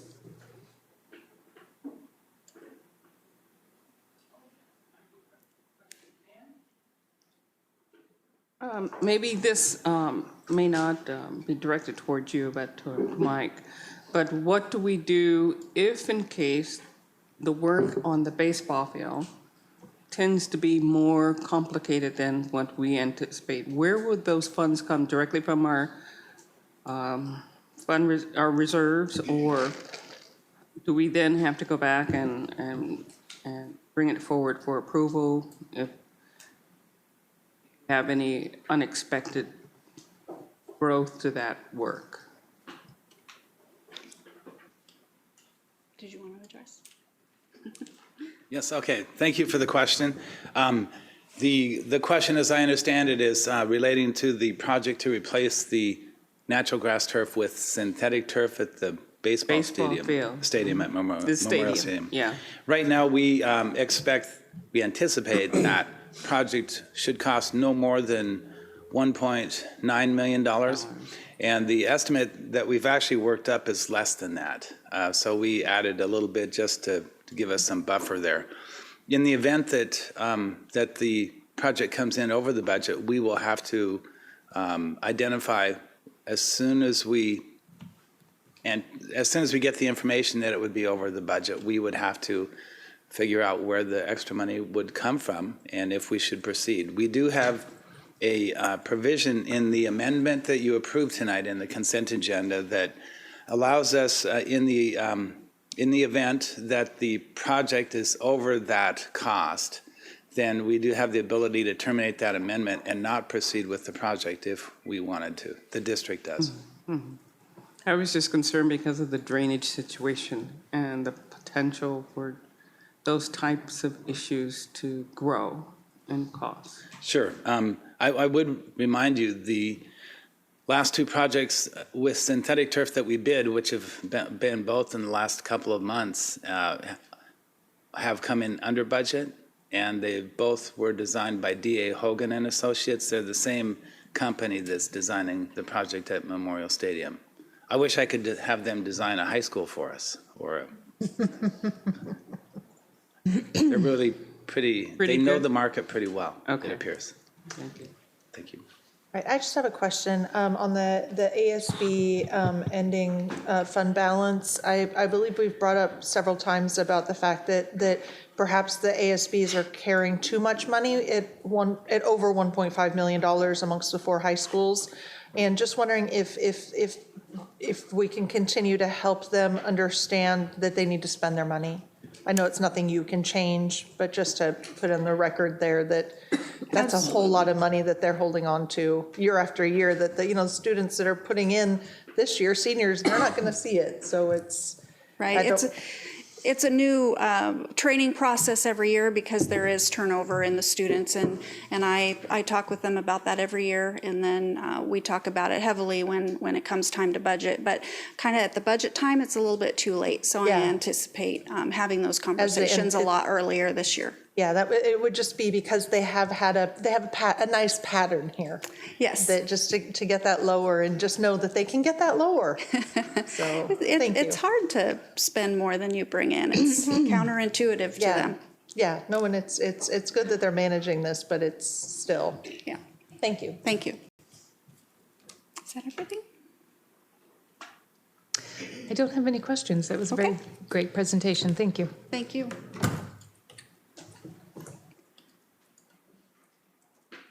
And next on the agenda is our second public comment time. Do I need to read the directions again? Yes? I don't think it hurts. Is it on your So, list to do? yes. Okay. I feel it's a little redundant, but, Oh, don't do it, and I'll just okay. go forward. So, Dr. Cohn, are there any requests for comments during this second public comment time Yes, there is slot? one. One? Okay. Yes. On behalf of the board, I welcome you to this meeting. Our school board meetings are designed to conduct district business in public. We welcome ideas and opinions presented in that same spirit. Dr. Cohn will describe again how the process works after he calls you to the podium. Okay, the request is from Lila Anderson. She would like to speak about Longfellow Elementary School. She is a resident of the district. The green light will signify the start of your 3 minutes, the yellow light, warning, a 30-second warning, and then the red signifies the expiration of your time. I don't hear it. Is this microphone adjustable? Yes, yes. Hear you. Okay. There you go. I noticed that you did have up on the screen the Longfellow School, and it said established, purchased, and something about negotiation, safety, or something. However, due to my invisible disability of not really hearing you, and you don't have that many provisions for me to hear you, I did contact someone in the office ahead of time, but found out in a printed notice that you require 3 days in order to inform you of any disability, which was quite a surprise. And she's looking up on the website to see if it even mentions about contacting for any problems. I don't need a signer. I would just like to be able to hear what's going on. And unfortunately, with this invisible disability, I can't hear you. And so I would really appreciate if, because you have all this microphone technology, which is rather old hat, if those of you who are speaking could speak a little more with projection instead of just talking. Those of you who can hear in the audience can hear quite well. I can't hear you. And so therefore, all this wonderful, important information is lost to me. And I would really like to ask that you please provide for those of us with this invisible disability of not hearing. I mean, I don't expect subtitles, but someone said something about getting an extension with a headphone to tie in with your microphone system. That'd be great. So the next time I come to your meeting, I would love to be able to hear what's going on and hope that you have adjusted for my invisible disability. That would be great. And if you can just nod, did the Longfellow School purchase go ahead, or is that still? So, okay. So I hope to see in your agenda printed out what's going on. I would really help and appreciate that very much. Thank you. Thank you.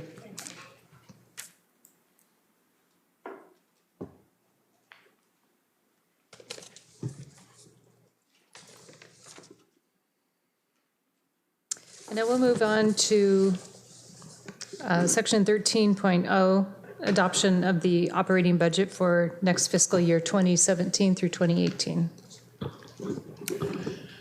As a first reading, we are going to move through this again very quickly. I think you'll find that the material is familiar to you, but we do want to touch on, as Dr. Cohn mentioned, the implications of the legislative outcome, summarize our budget development process, which I think is a recap of what we talked about on March 13th, and then present, based upon what we have known, which is somewhat different than what happened on Friday, but from what we've known, how we've prepared the preliminary budget for next year. So again, we're going to talk about legislative income, the work of the FAC, general fund review, and the review of the other funds. And obviously our concern is really centers around the general fund most of all, but also the capital fund related to having funding for classrooms.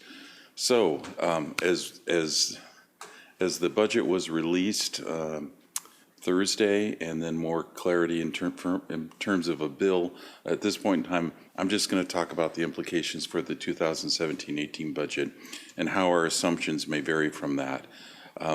First of all, after all of the communications and indications from the state and from the budget process, there was an assumption that we were going to get a certain amount of staffing increase. We've always said compensation first. Well, clearly compensation's last, because that doesn't begin to phase in terms of more funding for our administrators, for our classified, and for our certificated our teaching staff too. So accordingly, some of the hopes we had for some state revenues to come in when it comes in for both administrators and classified, we're already paying that amount. So we begin to see some relief that we can invest in the following year. And until about 6 o'clock on Friday night after this slide was prepared, the K-3 class size reduction was positioned in a way that it would require not only for us to be able to place all the teachers to attain the funding, but also that it may eliminate those specialists again. So we had really high concern and anxiety until that point in time where the legislature actually held off and decided they would not begin that level of compliance until the following year. So we are fortunate that we are receiving additional funding in K-3, and that's really the only new revenue source. However, we're in a position now where it's too late to go out and hire 54 teachers. So it's an interesting dynamic to where we're going to work to fill the classrooms to the extent we can, and then have to really begin planning for how we implement under this measure next year. Meanwhile, we have to take in considerations all of the other logistics of the session. So I'll talk more about that later afterwards when we start talking about beyond this budget year. I think we're finding that this really is come to fruition, this chart that we've shown several times, and it really begins to talk about we know now that if you look, we know that the state shutdown was averted when the governor signed it at 11 p.m. on the 30th. We know that we will have funding for our payday. We don't know yet about a state strike. We know we don't have a state vote, but we know that there's a levy coming forward, and we're not quite certain about how the tax structure is going to work once we walk up to that point in time. So there is a lot of unknowns, and there's a lot of work to be done to sort through what the conclusion was. This is just to remind us, I think mostly, this part is to present to our community. You're very intimate with the fact that we use the student data, the strategic plan, and the state of school to review to guide our processes. But I did want to briefly touch upon this component of the budget. And that has to do with on March 13th, in order to keep track and start building this F-196 state document, we need to keep in certain pace to develop the budget document. It's different than determining exactly how we're going to allocate our resources within the document. So the conversation we had at the State of the School Reviews was, wouldn't it be good to have a budget discussion after the saucers? But we can't move up the saucers. So really what we're looking at next year is kind of to delineate, and you'll see a different version of this chart that shows how the steps we're taking to create the plan, and then how the saucers and the final outcome can help us determine what to do within the plan, if that makes sense. And that's exactly the way, well, I'm not going to segue to that yet. So I just, again, want to thank all the people that invested time into the Fiscal Advisory Council this year. You can see we had 7 community members, 4 students, our associations, our principals, and my colleagues, and a lot of work to look through uncertainty throughout the whole year. I think next year will be a different kind of work. It'll be a little more tangible as we try to work to correct the outcomes of this particular legislative session. So this particular series of slides is actually exactly from our March 13th meeting that really begins to show to our public how we began in the fall. Actually, we began last spring with my colleagues in developing the annual operating plan, and then Dr. Stewart kind of initiated an effort for us to make it a 5-year outlook. And then with that, we were able to then assign costs for 16-17. And so in order to work within the framework of really aligning with the AOP, we had the Fiscal Advisory Council spend some time looking at the actual operating plan. We had some roundtables so they could understand it, and then we had them rank the needs. From that, it was provided to the cabinet, and as a part of that process, we had 94 different funding needs to support those 37 different targets. So as we went through that process, we narrowed it down. We got input, if you recall, from SLT, 17 different tables, really kind of scoped out what their needs were. This informed the cabinet on how to come up with a proposed list, which was again processed with the Fiscal Advisory Council. and then finally with you as we moved forward on March 13th. I think we went through this list. And so then we brought that back, and the Fiscal Advisory Council provided, again, some feedback on that process, which ultimately, I believe this document is attached. And when you look at it, it really did prioritize specific needs. Now, you know there are certain things that we have moved forward with. Part of them is because we have some surplus fund balance this year, so there's a lot of one-time cost addressed, but there also were some specific instructional supports that the Cabinet felt pretty strongly about moving forward with. So I will go over those in just a minute. I guess I'll go over those right now. So some of the early things we began to initiate were the Algebra 1 and 2 supports and program. We added some assistant principals at our highest enrollment schools, a few different elements related to things that don't really rise high, as you can see, on a strategic process, but they're undeniably needs that we need to address. So including jazz band stipends, and now that we're going to ensure that we have playground equipment, we need an annual budget to do so. Now that we have all this new technology, it can't be repaired out of the capital fund. So we've been able to really move forward with a lot of good elements. Today, as I talked with colleagues, we're in a world of uncertainty about the implications. And in the later slide, I will show you that the implications in future years today would draw me to say, although we built all these other elements I'm going to go through real quickly, or you can see on the screen, I'm not optimistic that we should proceed with them until we have a better understanding of how this state funding will be increased for us to the degree that our local levy has been cut, because you'll see that we are significantly more than 50% of what we're receiving this year has been reduced. So there's a degree of concern, but let's wait to see if the promises have some truth to them as we go forward. So again, as I went through a list of things, these are in essence the tiers that were on that chart that would provide additional support if we could get to that point. So throughout the district, you can see from maintenance to human resources, including even staff there to talk about converting to a new accounting structure. Well, that's something that will be coming, but it won't be coming for a year. So we're glad that a lot of the things were delayed a year, but in the short term, there's a lot of work to be done to prepare for the 18-19 school year. So without getting into that, I'm going to turn it over to Ruth to go through kind of the specifics of what we have within the budget structure now, and then we can talk a little bit about thinking forward afterwards. Hello again. I'll provide a brief summary of the preliminary budget. Keep in mind we completed this prior to the legislature finishing their work, and OSPI hasn't provided us with the apportionment model that we use to estimate revenues, and so we do expect the amounts to change, and you'll see a final version in August. We are required to put our budget into a Form F-195, and that includes the 5 major funds, which is General Fund, ASB Fund, Debt Service, Capital Projects, and Transportation Vehicle. And I'll start with General Fund. That'll be the majority of what we talk about today. Our May projection that we just discussed for the third quarter sets our 2017-18 beginning fund balance, and that is $21.7 million. And then projected ending balance at the end of 2018 is $16.6 million. That is reduces the percentage of expenditures from 8.7 down to 6%.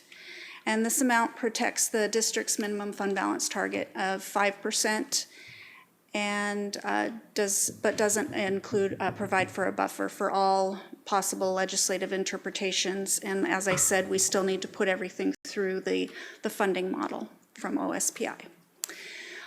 General fund summary, we have beginning our 2016-17 budgeted beginning balance was $18.5 million. We ended up with $20.4 million.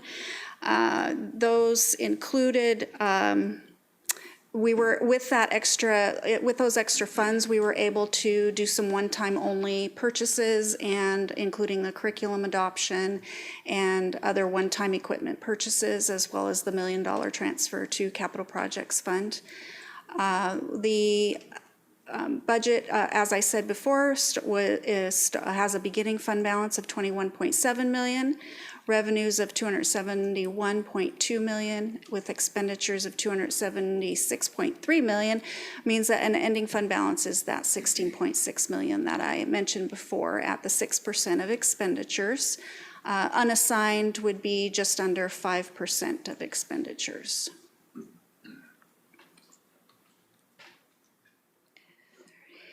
Enrollment projections are included here in both October 1 head count as well as annual average FTE, and it's the annual average FTE that we are funded on from the state.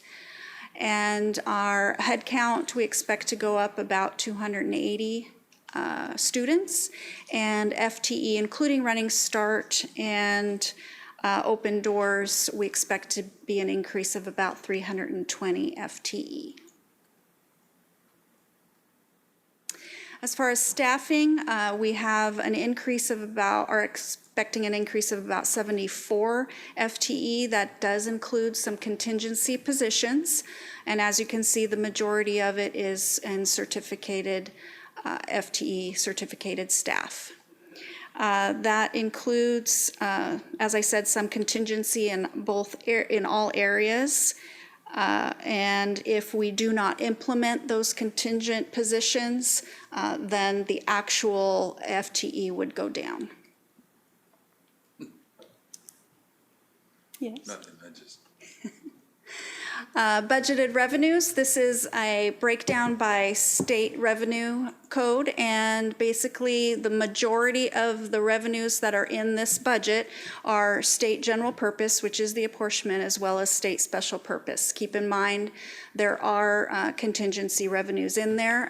A lot of this is due to enrollment, categorical increases, and then some of the K-3 class size, lower class size funding.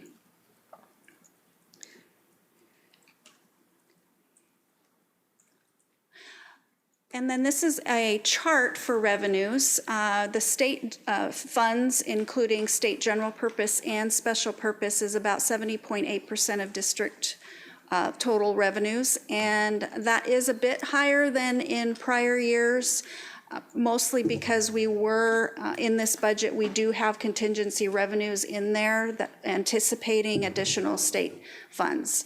And so if those, don't come through, then that percentage will go down on, and you'll see that on the final budget in August. This is a legislative requirement from last biennium that stated that we needed to show you and have part of our board presentation the amount of money that we receive for MSOC, which is maintenance, supplies, and operating costs, all those non-salary costs. And we estimated that we would bring in about $23.4 million in MSOC funds from the state next year, and that expenditures for MSOC would be about $24 million. So next year we are projecting and budgeting that we would spend more than what the state gives us in MSOC funds. I will start with expenditures now, and we will look at that in several different ways. This is by major program area, and as you can see, basic education and state special education contain most of the expenditure increases. COLA, retirement, negotiated increases are all included here, including contingency funds.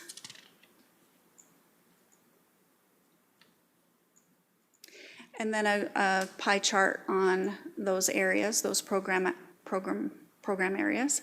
I can speak.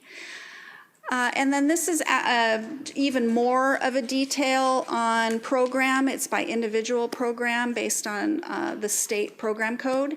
And as again, mostly in regular instruction, basic education, You'll see those changes between 2016-17 budget and our estimated budget for next year.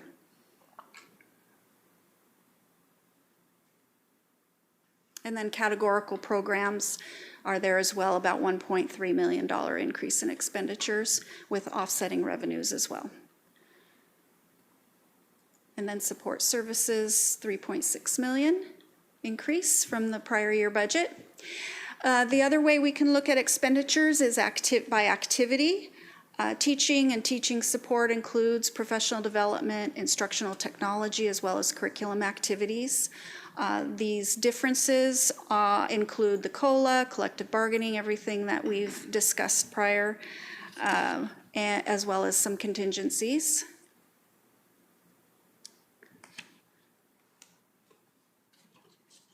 And then the majority of our expenditures are in the teaching and teaching support category.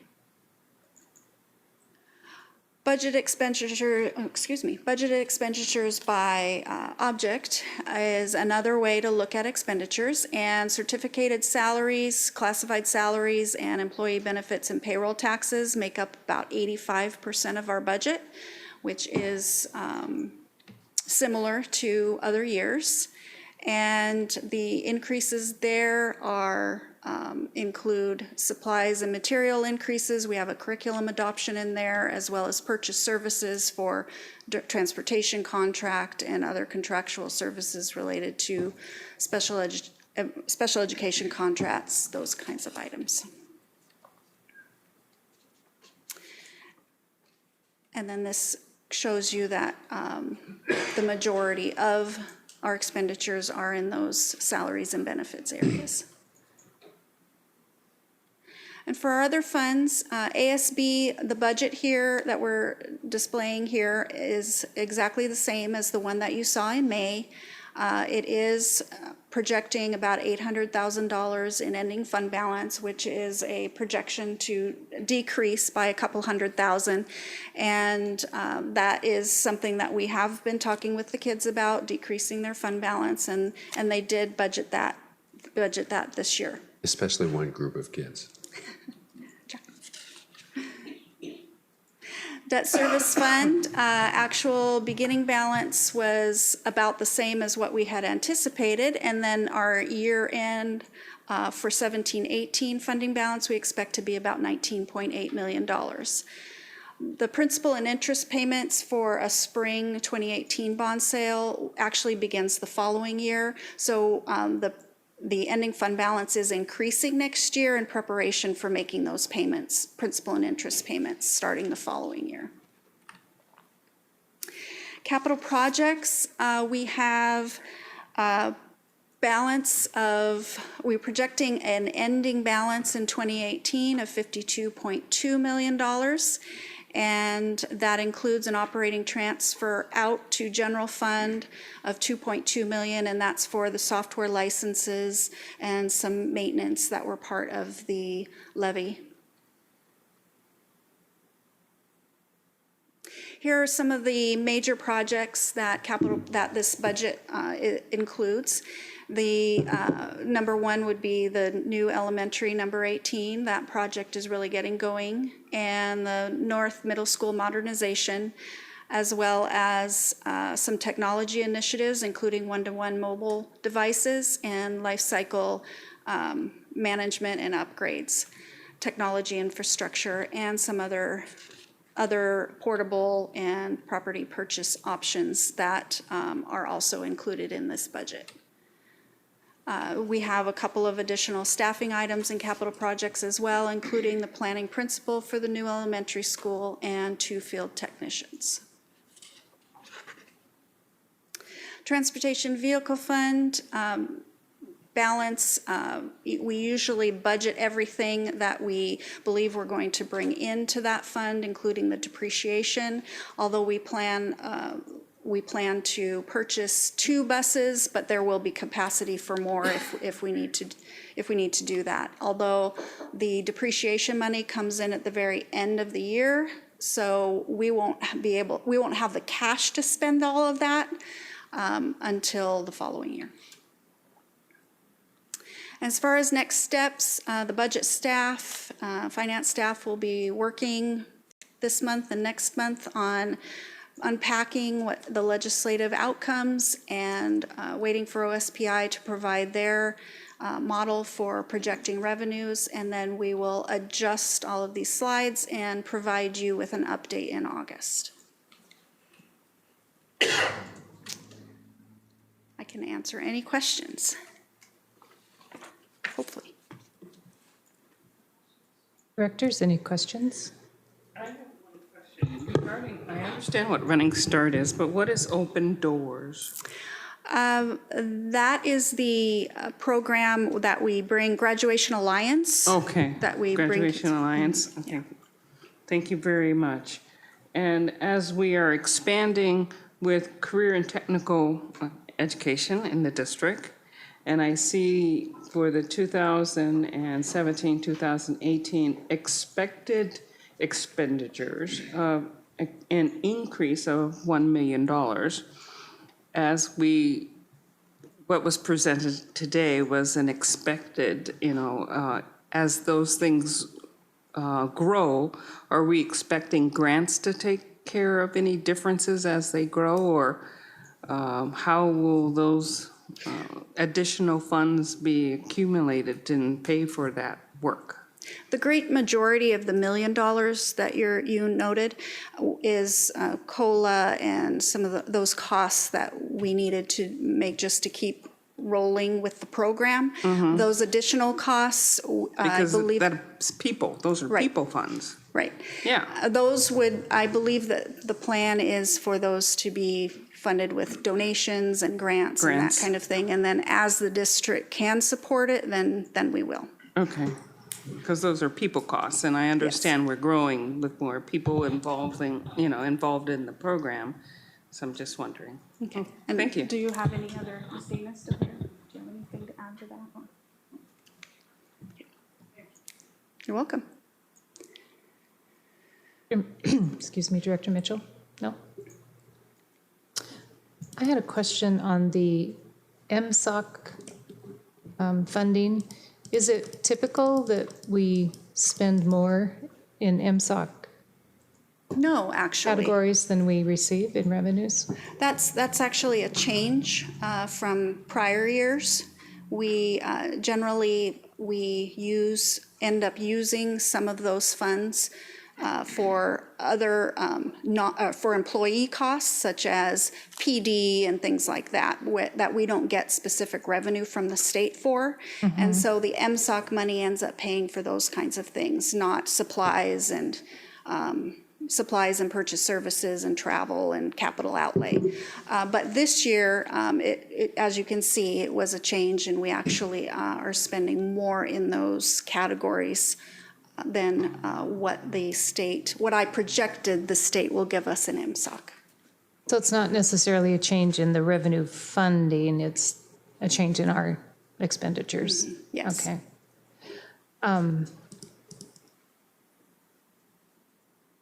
I was trying to find the slide, I can't find it now, but you said early on, Jeff, something about the levy funds not coming in at the same amount, and maybe you're going to get into this in the next, so okay, I'll hold that question. I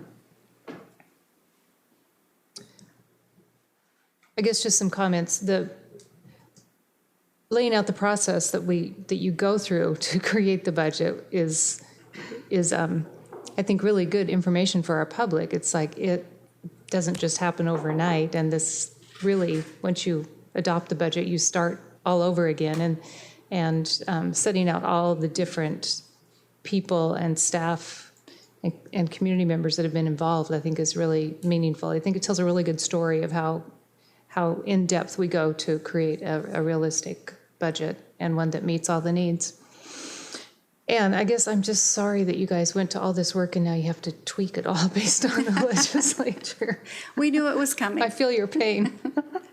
So, thank you. It's really, it's nice to see with this anticipated budget, being able to restore some of the things that we've lost in years before, like, support. I saw a lot of support, and it's it's being able to just kind of bring more support to the whole system and just kind of deal with those details that have maybe not gotten the attention they needed in past budgets because of budget constraints. So I'm hoping that the legislature or the new budget, the new laws passed by the legislature will allow us to continue to have those extra monies to do what we need to. But it's going to be interesting, and I'm anxious to hear your projections or your report on that next. But I think those are the only questions. Thank you. Thank you. Thanks very much. We're going to go ahead and put together for you a summary of the issues that we're confronting as a result of the legislative activity and get those to you in electronic format. Jeff's been working on that a bit. Frankly, all we have is a bunch of questions right now. Okay. We don't, and really, I don't think it's going to serve a particularly good purpose, given the timing of the meeting, to lay those questions out without the answer. So I think we'll go ahead and try to get you something at the end of the week, even though we don't have a Friday report. So if this is the first reading of the budget, if the amounts change. You'll see them in a second reading, and we'll be sharing that information with you as soon as we know something substantive. The second reading at the August meeting. Correct. Okay. Correct. So we won't be able to adopt it at that meeting? Oh, yes, you must. Okay. You must. Yeah, if there are changes we need to make, we'll make them, and we'll let you know what they are. Okay. So will we get updated before we see it the weekend before the Tuesday meeting? If we have it, you'll see it, yeah. Yeah, Friday reports will start again mid-August. Okay. So if we in fact make any changes as a result of the legislative session, you'll know what we're going to do before you see the revised second reading. We actually don't, I would suggest that at this point we don't have enough information to know whether we'd be changing anything in the actual budget. Most of the changes aren't about next year. They're about the year after and the year after and the year after. And we don't even know if the Supreme Court's going to accept it. Going to be accepting of it as adequate to the constitutional requirements. I think I said that right. Seriously, I mean, there's just a lot of questions. Yes. Thank you to everyone who worked on pulling that together. The Fiscal Advisory Committee folks, all the staff, the cabinet, everyone who had all the information we got from the saucers, everyone who had input, very valuable.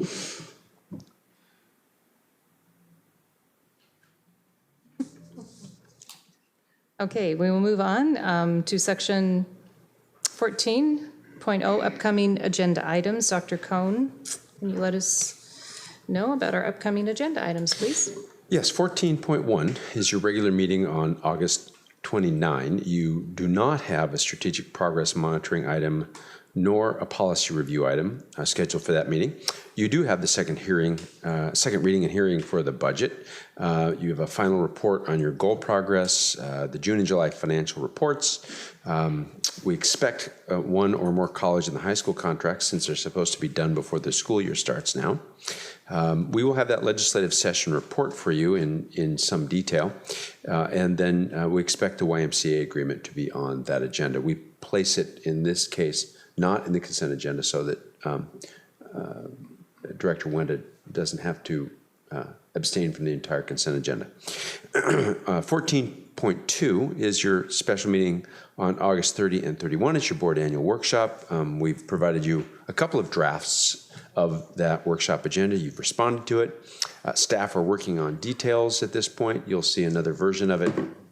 I think the first half, I think it's the second week of August, you'll be able to respond to that. And we have confirmed the port for the 30th, and we've confirmed Washington State University's Everett facility for the second day, 4th floor, Chancellor's Conference Room. I think you'll enjoy yourselves. Thank you. And now it's time for our board superintendent comments. I will start on my left with Director Lassane. I think we're coming close to the end of the year. I will reserve my end of the year comments till the 29th, and I think I pretty much was excited by the strategic plan work. Provided most of my comments now. And I guess I just have a couple comments. I showed a lot of people the picture I took yesterday of the North Middle School marching band and just how proud I was to see that. And even though those children are scheduled, I believe, to go up to Everett High, where there is not currently a marching band, I think Emily Cheever might have some plans. And just a great listening to them warm up. I didn't get to see them march, I got to see them practice, so that was lovely. But I guess the one thing that speaking of the levy dollars, that I would like to just put a pin in is that our meeting 2 weeks ago about the bond and our possible $300 million, knowing ST3 is coming, now there is a possible increase in state levy. If we have an increasing levy, I think we need all those dollars before we can, from my position, put a dollar amount on what that bond is going to be. So the fact that we said $300 million last time, I think we need to figure out what really will be our impact given other impacts coming to our community before I know we haven't decided yet, but I think it's more nebulous right now based on what the legislature did last week. And that's all I have to say. So thank you. Thank you. I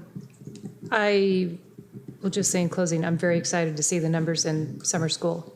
It's great to see the turnout there, and knowing that those students will be continuing their education through the summer and meet all their required classes, or just even the Everett Ready numbers are very, very encouraging.